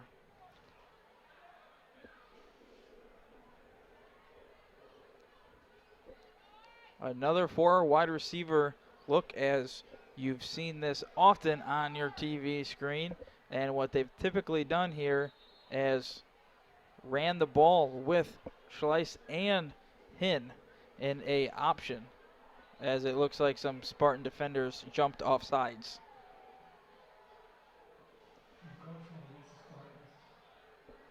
That's exactly what it is, encroachment. So 1st and 5 for the Wildcats. Let's see if they take a shot now, Landon, now that they have those bonus 5 yards. Yeah, they're in the right territory of the field here to do so. We'll have to see if they get a long ball. They've had some success throwing it in the air as Slice with his 1 touchdown pass in that first half. But they've also had success on the ground, so they may decide to do that as well. Schleiss, quick bubble screen there as it is completed to Elford, and he picks up enough for the first down easily. So that encroachment penalty hurting the Spartans as Elford picks up the first down on the first play, and it looks like some no huddle action here from the Wildcats. That's Hinn up the middle for a solid 5 yards. Yeah, it looks like again they're Oshkosh West as they now looks like they're going to huddle. They were trying to do some sort of up-tempo play there, trying to catch that Spartans defense off guard. But a smart move there by Oshkosh West, just trying to get some momentum here to start the second half. Schleiss, quarterback draw there. We've seen that a lot tonight. Looks like he's going to be just short of the first down marker. Going to bring up a 3rd and 1. 8:44 here in the third quarter. Yeah, and Schleiss on the ground has been effective as he's had pretty good gains as he's kept it on the ground, whether it's designed runs or runs created when nothing's open. But he's been effective so far in this game. And on 3rd and 1, they're going to put 4 wide receivers out there again, but that doesn't stop them from running it. But it does look like Hinn is stopped shortage of the first down. So decision time for Levine. And we've already seen him go for it once on 4th down already. That was in the first half early on when Schlein picked it up on 4th and 8, and of course the fake punt. But pretty smart move here, I think, to with the field position and where they're at to go for it. Only just they only need 1 yard to get that first down. So we'll have to see if they can pick it up here. Whiteley coming into the game as Carlin goes in motion, and that is a nice big run there for Schleiss, as it looked like he was going to get into the end zone there close, but plenty for the first down, only needing 1 yard, and another quarterback keeper for the Wildcats. Yeah, and that's been the success for them, the duo of Hinn and Schleiss. And Schleiss, so far in the second half, just really dominating on the ground, getting through that Spartans defense, and now they're in great position here to get their 3rd touchdown of the game. That brings West to 1st and goal, and they're going to pass it as it is bobbled, but it is going to be caught, and it's going to be just short of a touchdown. Whiteley there on the catch, bobbling it on the bubble screen. Yeah, it looked like he was going to possibly get in as he was stretching the ball out, but nonetheless, the Spartans defense able to stop him just short of the goal line. But nonetheless, now you have a 2nd and basically inches here if you're the Wildcats, and you imagine they would try to pound it in as if they had success, but we'll have to see. It's going to be a quarterback keeper, and that is a touchdown for the Wildcats. Ryan Schleiss, the senior quarterback, pounds it right up the middle to make your score 20-0. That's what West has been doing all night long, Landon. It really has, and yeah, Ryan Schleiss has just been so effective here for this Oshkosh West offense on the ground, whether it be through the air or on the ground. It was really his drive there to start the second half, and luckily for Oshkosh West, he's been playing really well here in this game. Stack on for the PAT. It's up and good. So that brings your score to 21-0, 6:39 here in the third quarter. Now we saw the Spartans, Landon, come out in that opening drive of the second half, and they actually did throw it on first down, and they picked up a couple yards, but they still went 3 and out after getting stuffed on that 3rd down. So what do you expect to see from them on their second drive of this second half? I would think if they were smart, they would certainly try to continue to develop that passing game. It's clear that they are having no success running it whatsoever. It doesn't matter who it is, whether it's Tesmer or the running back, Kemper. But you like to see them try to get that passing game going with Tesmer in the air. Like you said, they did have that first down play where they threw it and they were able to get some yardage. So we'll have to see if they continue to build on that passing game, maybe try to get some chunk plays, some quick gains, and try to develop some sort of momentum, because they have just not been able to get anything going on the ground or through the air so far tonight. Trent Cross here on the kick. And a booming kick it is, and it will be a touchback as the Spartans take the field. And Ethan Tesmer leads his team out there to try and cut into this 21-point deficit.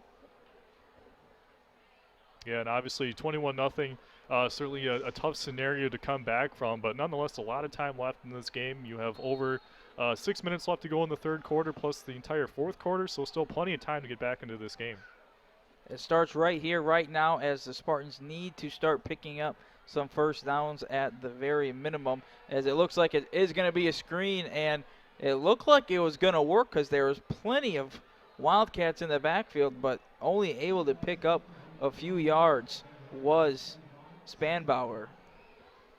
Yeah, nice job there by Landon Spanbauer, just somehow getting open there and getting some sort of positive yardage there. Again, just what you want here if you're the Spartans offense. So a nice 5-yard pickup there. Fake handoff there. Pass is complete. And Shamans picks up the first down. So a couple passing plays to open up this drive, and both gaining positive yards and a first down for the Spartans. Yeah, exactly what you want to see from the Spartans offense. If I'm not mistaken, that was their first down of the game, or at least one of very few first downs, as they finally been able to move the chains and are getting closer to Wildcat territory. And the bubble screen looked like it was completed, but they are going to call it incomplete, as the Wildcat fans here want a fumble on the field, but refs blowing that play dead immediately, as I think the refs were correct on that call, as did not have nearly enough time for possession there. But I do like Warwick coming out aggressive here in the second half and letting Tesmer throw the ball around a little bit. Yeah, and prior to that pass, they had 2 completions on first and second down, and getting closer to Wildcat territory, so we'll see if they continue to move it through the air. Tesmer hands it off now. Spanbauer, and he gets stuffed right at the line of scrimmage. Looks like Holden Robertson was in on that tackle. So again, we're continuing to see the Oshkosh West defense keying in on the run and just dominating at the line of scrimmage, not allowing any positive rushing yards at all. 3rd and 10 now for the Spartans. Tesmer changing the play. Looks like the Wildcats may be bluffing a blitz, and that's exactly what they do. And a deep bomb here by Tesmer is incomplete, but there is a flag on the field. Yeah, I wonder if there was maybe some sort of holding on the play by the Wildcats, as didn't look like there was much communication there by Tesmer and his receiver, as the ball was thrown nowhere near his intended target. But big call here. We'll have to see if the Spartans can benefit and maybe pick up the chains via a penalty flag. It did not look like there was anyone in sight for that pass, and that is why, as it appears. Was that a pass interference, Landon? It was pass interference, yep. So defensive pass interference on the Wildcats. 5 minutes and 1 second remain here in the third quarter, as the Spartans waste no time getting to the line. Tesmer, screen is batted down, incomplete.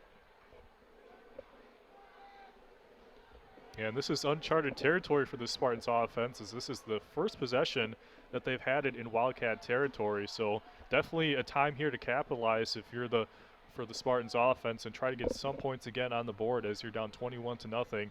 with just under 5 minutes left in the third quarter. And if they do not score, at the very least, they're giving their defense a little bit of a breather here. But they do want points, as Tesmer's pass is completed, as it appeared to almost be intercepted there by Alley, but it is completed.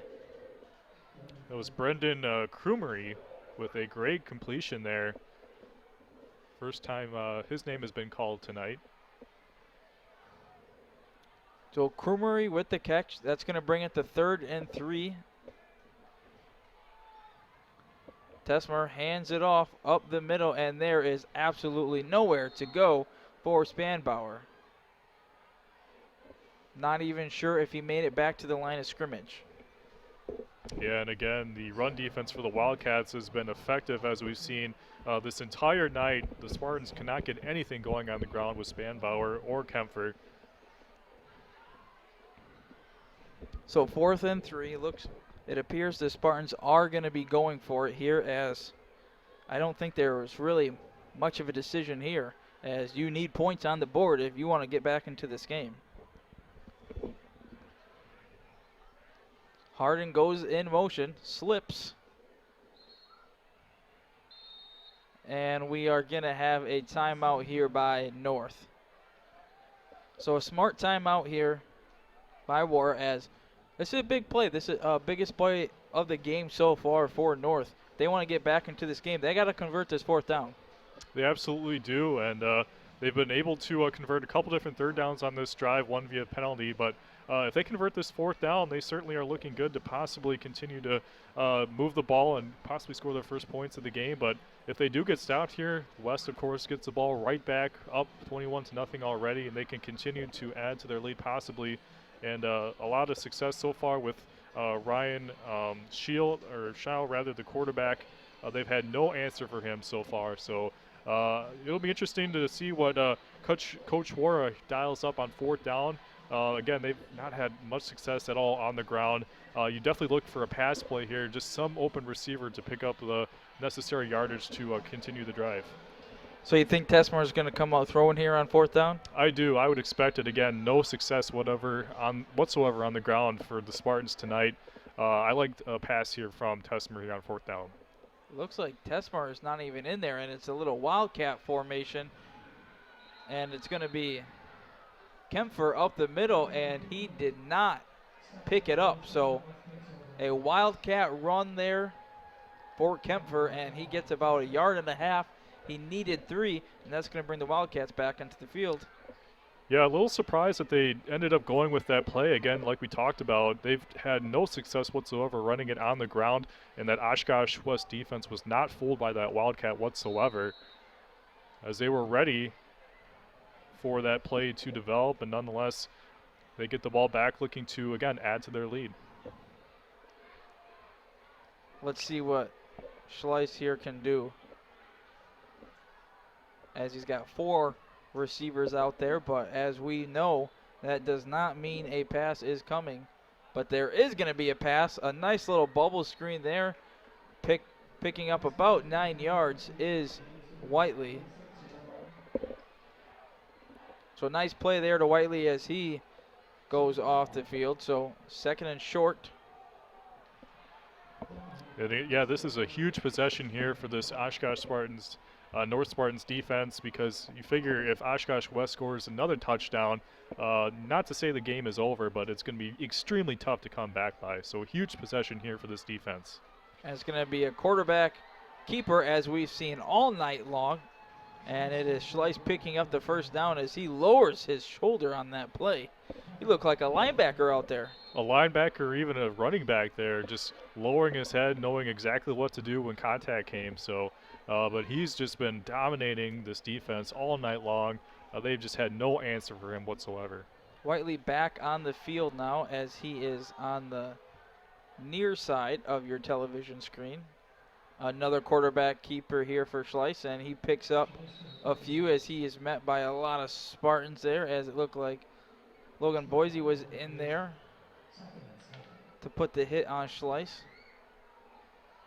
You have to wonder if the Spartans defense is going to start keying in on Schleiss, as he's had so much success against them on the ground. And obviously, if you're the Wildcats, you want to chew up as much clock as you can to not allow the Spartans offense to get back on the field. So we'll have to see if the Wildcats continue to run the ball here just to continue to run out the clock. Schleiss handing it off here. A slow, methodical drive here by the Wildcats. A lot of nice quick bubble screens, a lot of quarterback draws. Now you see the handoff there to Hin. We got 1:38 left here in the second quarter. They're chewing a lot of time off this clock, Landon, and not only do the Spartans need to stop, but the clock is not their friend. Exactly, and obviously, as we've seen too, the Spartans defense has been able to intercept Schleiss 3 different times in this game. So obviously, if you're the Wildcats, you don't want to risk throwing another interception to get the ball back to that offense. So smartly here by the Wildcats to keep it on the ground like they've been doing to continue to run out the clock. So a quarterback keeper there by Schleiss does not pick up the first down. So it is 4th and 1, and it does appear as though the Wildcats are going to go for it. 52 minutes remaining here in the third with the clock running. Look for a quarterback keeper here. And they hand it off, and it appears Hin has plenty for the first down. The ball came out.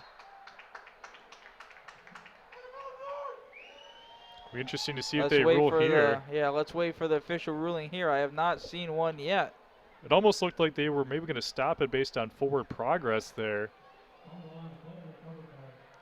So it is going to be North football as a late signal there by the refs. But so a big stop there by the Spartans, and that's exactly what they needed. So this game not over yet. But with that said, Spartans have 0 points, and they have not moved the ball at all this game, except last drive they did get it into Wildcat territory for the first time, and they're going to need to do so again if they want any chance at coming back.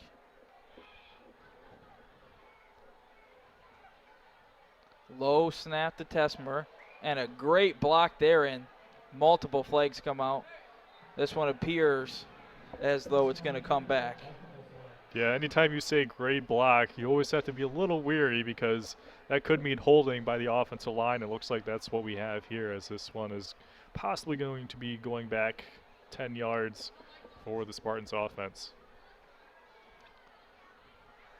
See what the ref has to say here. So it is holding on the offense. They did not give a number. I don't think the holding was on the running back, though. The running back made a great block. I think it was on the left tackle when he started scrambling. They could have been on the running back, but I thought that was a clean block, and I didn't see the flag come out until he started scrambling a little bit more there. But nonetheless, it is holding, and it is 1st and 24, and a deep pass there, and that is going to be caught by Simmons, and he is going to go in for the score! Touchdown, Oshkosh North. Tesmer with a deep bomb. Yeah, great throw there from Ethan Tesmer. Hit his man, Sam Shemmons, right in stride. Didn't even have to slow down, hit him perfectly there. And that is exactly what Oshkosh North needed to get back into this ball game, scoring their first touchdown of the night. And this game's certainly not over yet, as we have a whole nother quarter to play. So a great play there from the Spartans as they are getting back into this game. Now on for the extra point. Well, that's exactly what we haven't seen thus far, and that is a big play from either team, especially the Spartans. And what do you know? You let Tesmer throw it around a little bit, and he finds Shamans for a deep bomb there, and he does the rest of the work there and finds his way into the end zone. So as you can see on your TV screens at home, 21-7 now. West still on top. 10 seconds remain here in the third quarter. So probably one play left in this third quarter if West decides to run it, which they've done a lot of that tonight. And I would assume West They've been dominant on the ground thus far in this game. I would assume they're going to try and eat as much clock as they can in this fourth quarter and just keep moving the chains. Yeah, and if you're the Spartans here, obviously the thing to do is to key in on the run game, load the box up defensively, just try to stop Schleiss on the ground because he's been dominating their defense the entire game. And obviously, as we've talked about, throwing 3 interceptions, you know they're not going to be too keen to pass it here in this possession. So if you're the Spartans, you just got to load the box, key in on the run, and try to get back to your offense to further chip away at this lead. So Lucas Cleveland on the kick there, and a fake reverse by the Wildcats, and it works. Alford making it all the way into Spartan territory. He's brought down at the 39. So Alford there with the fake handoff reverse on the kick. You don't see too much of that. And just like that, well, that big return ate up the rest of the clock in this third quarter. So our score is 21-7. Oshkosh West on top of Oshkosh North. You're watching high school football on Oshkosh Media. My name is Tori Heidemann. I'm the crime analyst at the Oshkosh Police Department. I'm here today to talk to you about our new app called Relay. You can download Relay free on the App Store on your cell phone. And what you can do is report any non-emergency situation or tip to us via the app.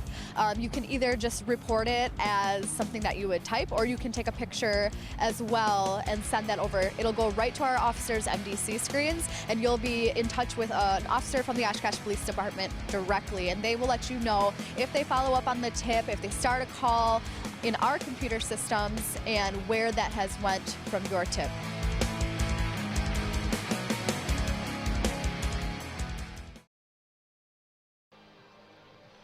Welcome back. You're watching Oshkosh West, Oshkosh North football on Oshkosh Media, as it's 21-7. Oshkosh West on top, and it's going to be Schleiss with a quarterback keeper, and he picks up about 6 yards on their first play of this opening drive in the fourth quarter. Yeah, and like we talked about, you figured that was going to be the main focus for Oshkosh West, was to have Schleiss or Hin keep it on the ground to chew up as much clock as possible and not give the Spartans another shot on offense, as we saw that a huge play to end the third quarter there for their first points of the game. 11:26 on the clock. Schleiss hands it off.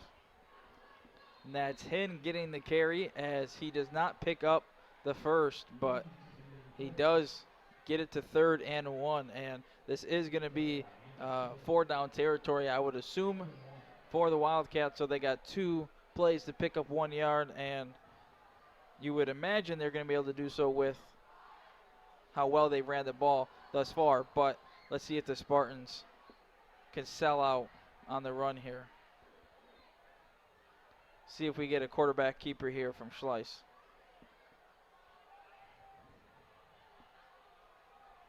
And he hands it off, and that's going to be a touchdown for Oshkosh West. Bryce Hin not even touched. And just like that, the Wildcats are going to go back up by 3 touchdowns after the PAT. Yeah, an easy run there from Bryce Hin. Like you said, nobody touched him. Once he got through the initial line of scrimmage, he was pretty much gone from there as the speed took over for Bryce Hin. And exactly what the Wildcats were looking for, an answer to Oshkosh North's touchdown. And looking to go back up by 21 points.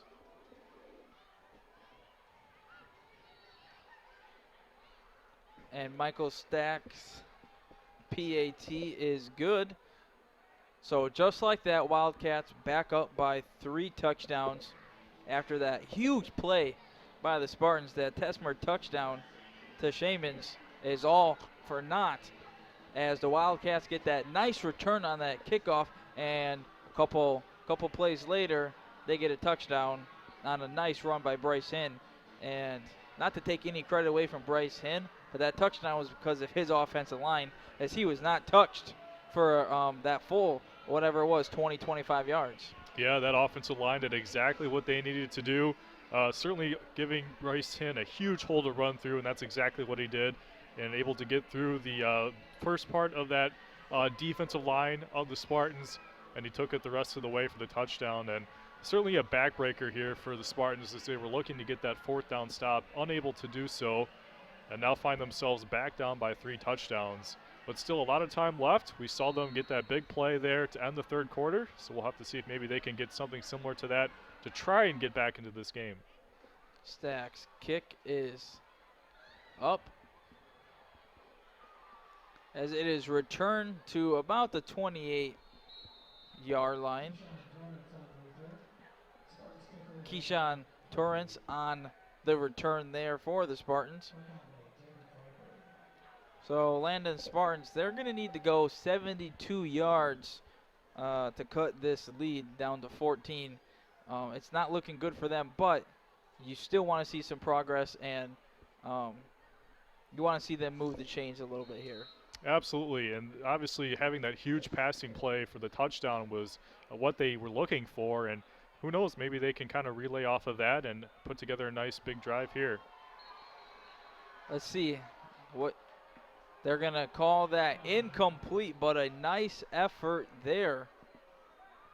It was Cardo Ali there with the almost interception. He was looking for the pick, but nonetheless the officials said it was incomplete. So a break there for the Spartans. So an almost interception there goes for naught, but now Tesmer back to pass again, and he overthrows this ball by a good 5 yards or so, as it was Alford on the coverage. Yeah, he was looking for Shamans again, the same guy that caught the long touchdown pass on their previous drive. Looked like the Wildcats knew maybe that's where they would go. Looked like they had a couple defenders back there with some safety help. Now 3rd and 10. Tesmer off his back foot. He's one up, and that pass is deflected by Whiteley. A nice defensive play there, as that pass was intended to Cleveland. Yeah, dangerous throw there, as you had a couple Wildcats there able to meet Cleveland there at the ball. And now 4th down and 10 here for the Spartans, as it's 4-down territory from here on out. Trying to continue this drive to chip away at this lead once again. This is where the score can get dangerous if they don't score it here. West's going to have some nice field position, as that pass is incomplete, as it was Robertson on the coverage. And the Wildcats are going to take over here with 10 minutes and 4 seconds remaining in the 4th quarter. So this one looks like it's, I don't want to say it's over quite yet, but if the Wildcats are able to punch this one in, the Spartans' homecoming is not going to be exactly the way they were hoping it was going to go. Exactly, and obviously the turning point so far in the second half was the last touchdown by the Wildcats with Hinn, as he was able to pick up the 4th down and score the touchdown. And now if you're the Wildcats, just looking to continue to eat up as much time as possible. As that's Hinn on the carry, as he gets 2 yards. And that clock keeps ticking. So the clock is the Wildcats' friend right now, as they're going to give him 1 yard. So 2nd and 9. And I would assume here it's just going to be a nice heavy dose of Hinn and Schleiss just running the ball here, even with the 4 wide receivers. But they are going to pass it here, and a sack and a fumble, as it appears the Wildcats recover. Yeah, I'm a little surprised there that the Wildcats decided to throw there on 2nd down. As again, they've had so much success on the ground, and again, just trying to eat up as much time as possible. So now the clock stops. Looked like it was Gutermuth in there on the sack. And the only thing that went right for the 2 things went right for them on that play. They recovered the fumble, and the fact that it was an incomplete pass, lets the clock keep ticking. Other than that, that was a win for the Spartans. As a screen here is completed, as Hinn comes close to picking up the first down, but he's going to be about 5 yards shy or so. So that's going to bring us to fourth down. It's right in that area where you might go for it. Looks like they might kick a field goal here. Yeah, if they do decide to kick a field goal, it will be a pretty long attempt. I do see Stack coming onto the field here, so Wildcats are going to attempt a field goal, and like you were saying, Landon, it's going to be a deep one. Yeah, we've already seen him miss one, though. Although he did have the leg for it, it was wide left. So we'll have to see if he can convert on his second field goal attempt of the game. And excuse me, it is not Stack on to kick this one, as that is just wide left. But it is Trent Cross, the senior, on to kick it, as he has been splitting time with Stack on the field goals and kickoffs. So no good there for the Wildcats. So Spartans get the stop they needed. 28-7 as you see. 7 minutes, 51 seconds remain here in the fourth quarter. It's go time, Landon. The Spartans, they got to get a touchdown. They got to get one fast if they want any hopes of coming back. Exactly, yeah. It's obviously running out of time here. Only 7:51 left to go in the game. And at this point, you just got to continue to pass it. Hopefully get something going through the air to try to chip away at this lead as quickly as you can. Tessmore back to pass. That is incomplete. Intended for Shamans.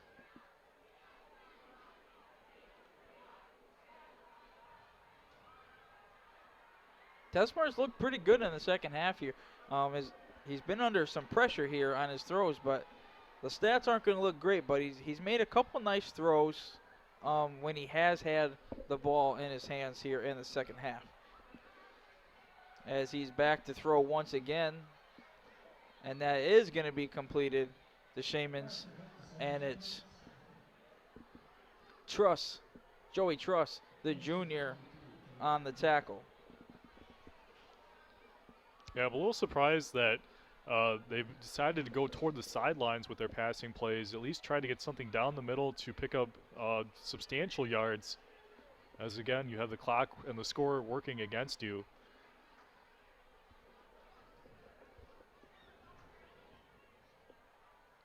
Wildcats show blitz, and here it comes, and Tessmer shakes it off, and he is now going to be a runner as he gets sandwiched. Colin Jones, the senior, in on the tackle. Tessmer appears to be injured a little bit as he is hobbling off the field. That does bring up 4th and 6 for the Spartans. Yeah, unfortunately for Tessmer, he got sandwiched as he was trying to pick up that first down yardage. And looks like we're going to have number 3, Cole Spanbauer, in at quarterback, as Tessmer is out. So the Spartans once again are going to go for it on 4th down in their own territory, as they really don't have a choice. As that pass is going to be complete, and there he goes. Is it going to be a touchdown? It is a touchdown.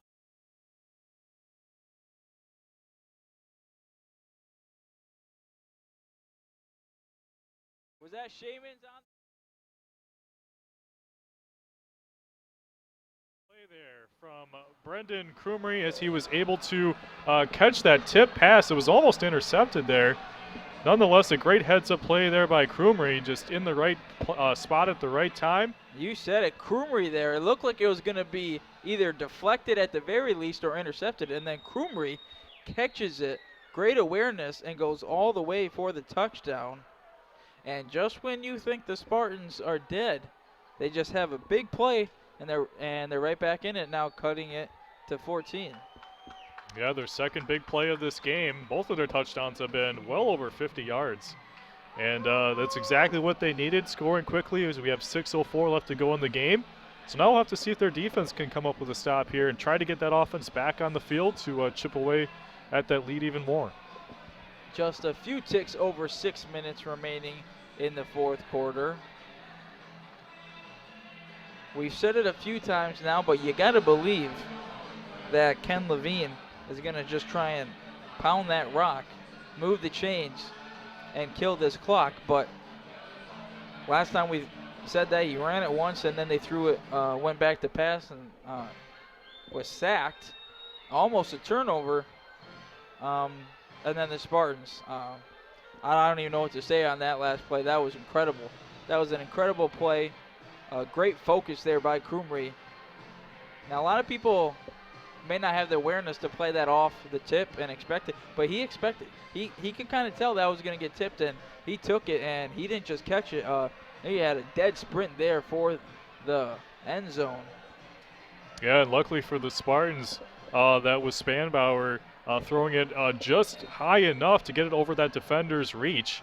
And like you said, Krumrie at the right spot at the right time, able to get the easy completion and run it for the touchdown. And going back to your comment about Coach Levine here trying to run it, I think that the Wildcats certainly learned their lesson from the last drive because they almost had a fumble there. So I'm expecting them to certainly lean on the run a lot on this next drive here, getting Hinn and Schleiss involved in the running game like they have been doing. So just trying to continue to eat up as much clock as possible and certainly not risking any turnovers through the air, that's for sure. So it was Spanbauer on that touchdown pass as Wildcats have the ball on their own 20.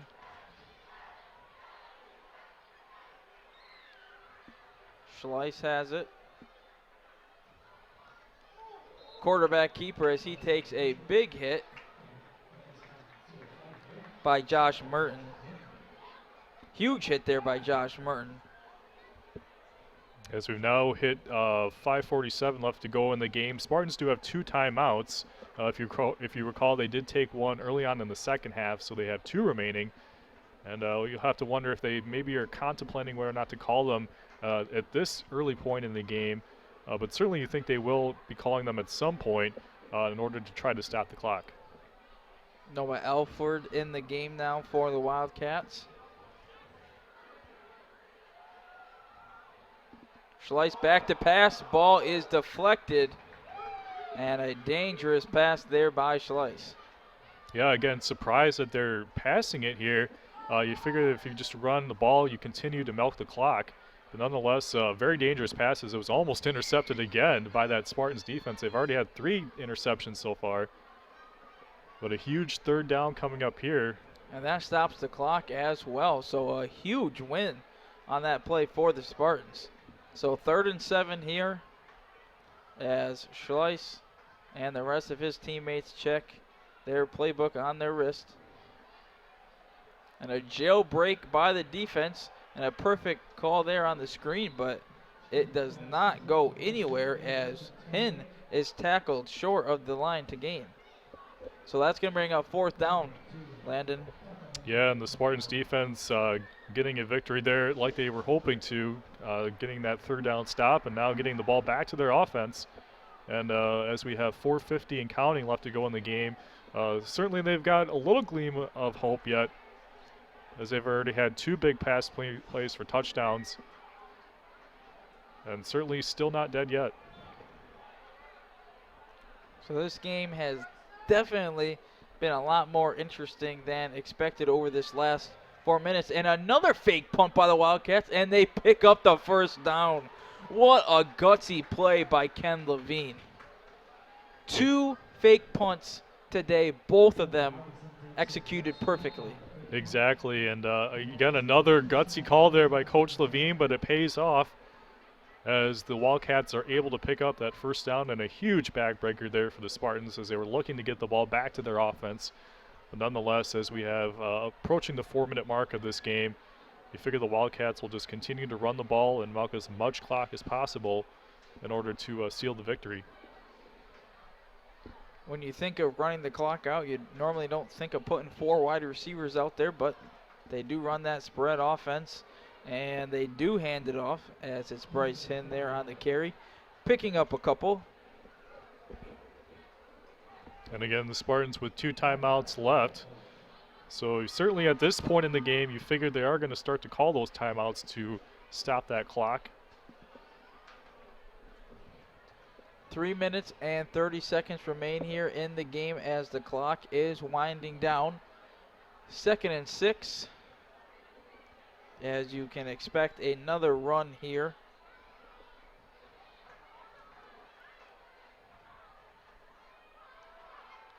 Schleiss handing it off to Wynn as he carries 3 or 4 Spartan defenders, and the Wildcats appear, and they do pick up the first down.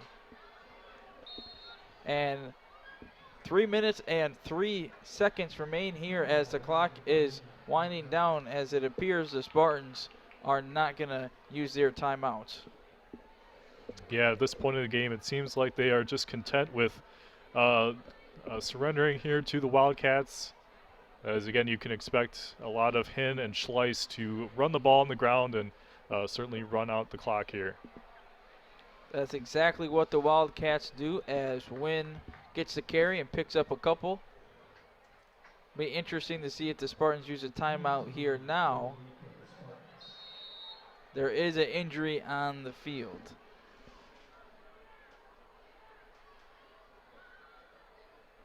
Looks like that's number 49, Josh Merton. Merton, he's made a couple nice plays tonight. Hopefully he's okay. Looked like he was grabbing his knee. Don't want to speculate too much, but he is holding his knee, as you see there. You did see him try and get up, and then he went right back down to the ground. Yeah, that very easily could be just a precautionary tactic too, as the athletic trainers are out there to make sure that he's okay. You certainly don't want him to try to get back to the sideline, but you know, if it's very painful, certainly you don't want to risk any further injury. But good to see him as he's making his way to the sideline now under his own power. Looked like that one might have been just a stinger, maybe a helmet to the thigh. Don't want to speculate too much again, but it appears that Mertens will be okay, as he is able to walk off the field under his own power.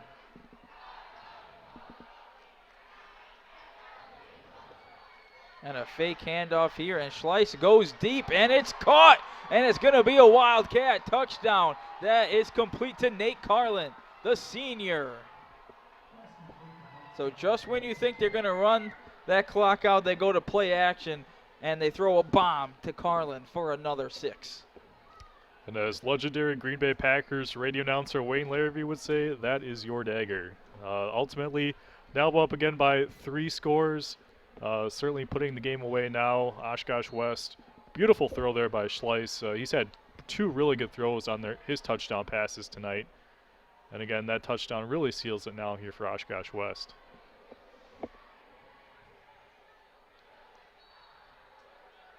That PAT is good there, and I think Schleiss, I don't want to assume, but I bet those DBs were falling asleep a tiny bit, because I think everyone thought they were going to run the ball there and run it out. And then you run that little play action, and you can just get that half a step.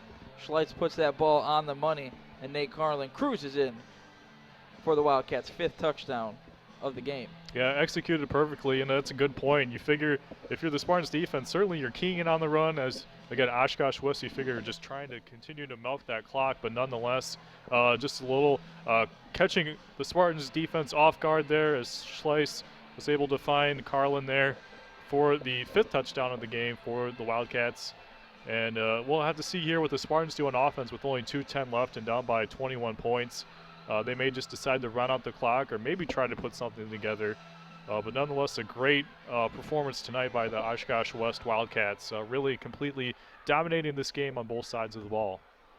So it's going to be Michael Stack back out there for the Wildcats to kick this football off. It'll be interesting to see if the Spartans decide to try and put the ball in the air and score, or if they're content with just running a few. I'm assuming they're going to try and run the playbook up a little bit. I would expect a few passes here by Tesmer, but I mean, Landon, what are your thoughts? I think Tesmer's probably going to get a few passing attempts here. Yeah, we'll have to see here. This could just be an opportunity, certainly for the Spartans to continue to run their offense.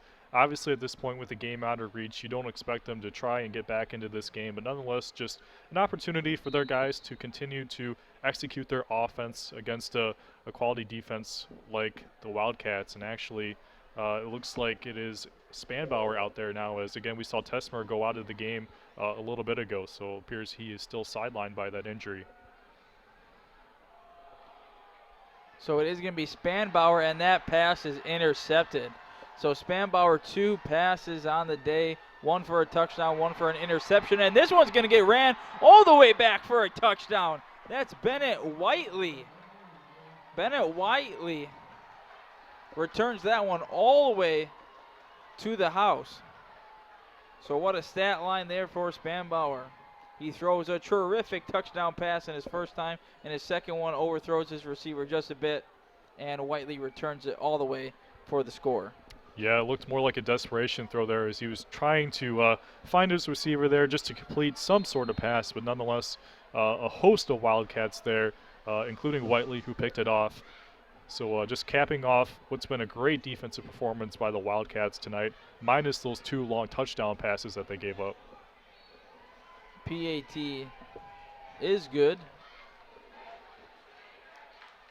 Minute 47 left in the game. I would imagine now when the Spartans get the ball, maybe they're just going to run it after what just happened. Well, who knows? Well, at this point, certainly, you know, when you think that something's going to happen, it has been the complete opposite. We saw that with those fake punts that the Wildcats ran, and certainly those passing plays that they did too. But at this point, I think if you're the Spartans, you're certainly content with what you've seen so far. Possibly just continuing to run out the clock, and especially with their backup quarterback now in, Spanbauer replacing Tesmer. Yeah, I'll tell you what, every time I thought they were going to run it this game, they, regardless of what team, they've thrown it, and every time I thought they were going to throw it, they've ran it. So obviously some exceptions there, but those key plays, coaches, I mean, they're keeping those defense on their heels. They sure are.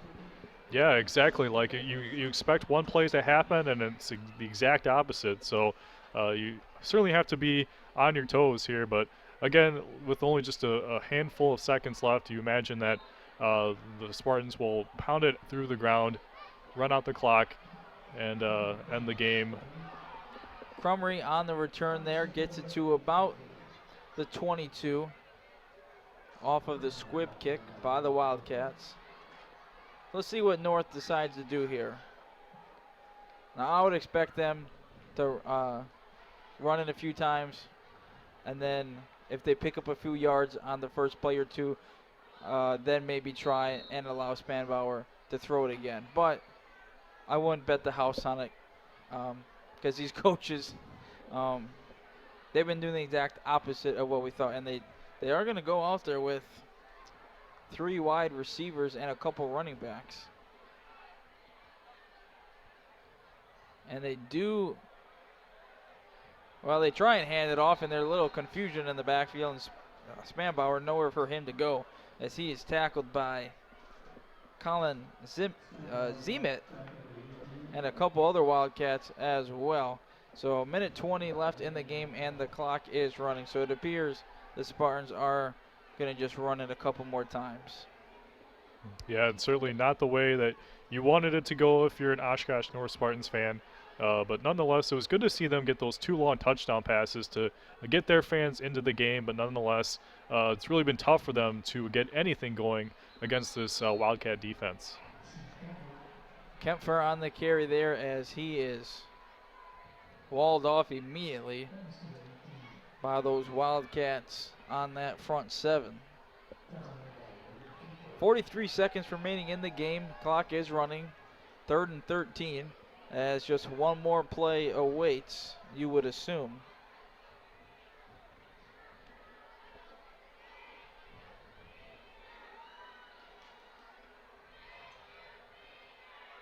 Spanbauer, he does pass it, and it is incomplete, so that is going to bring up a 4th down.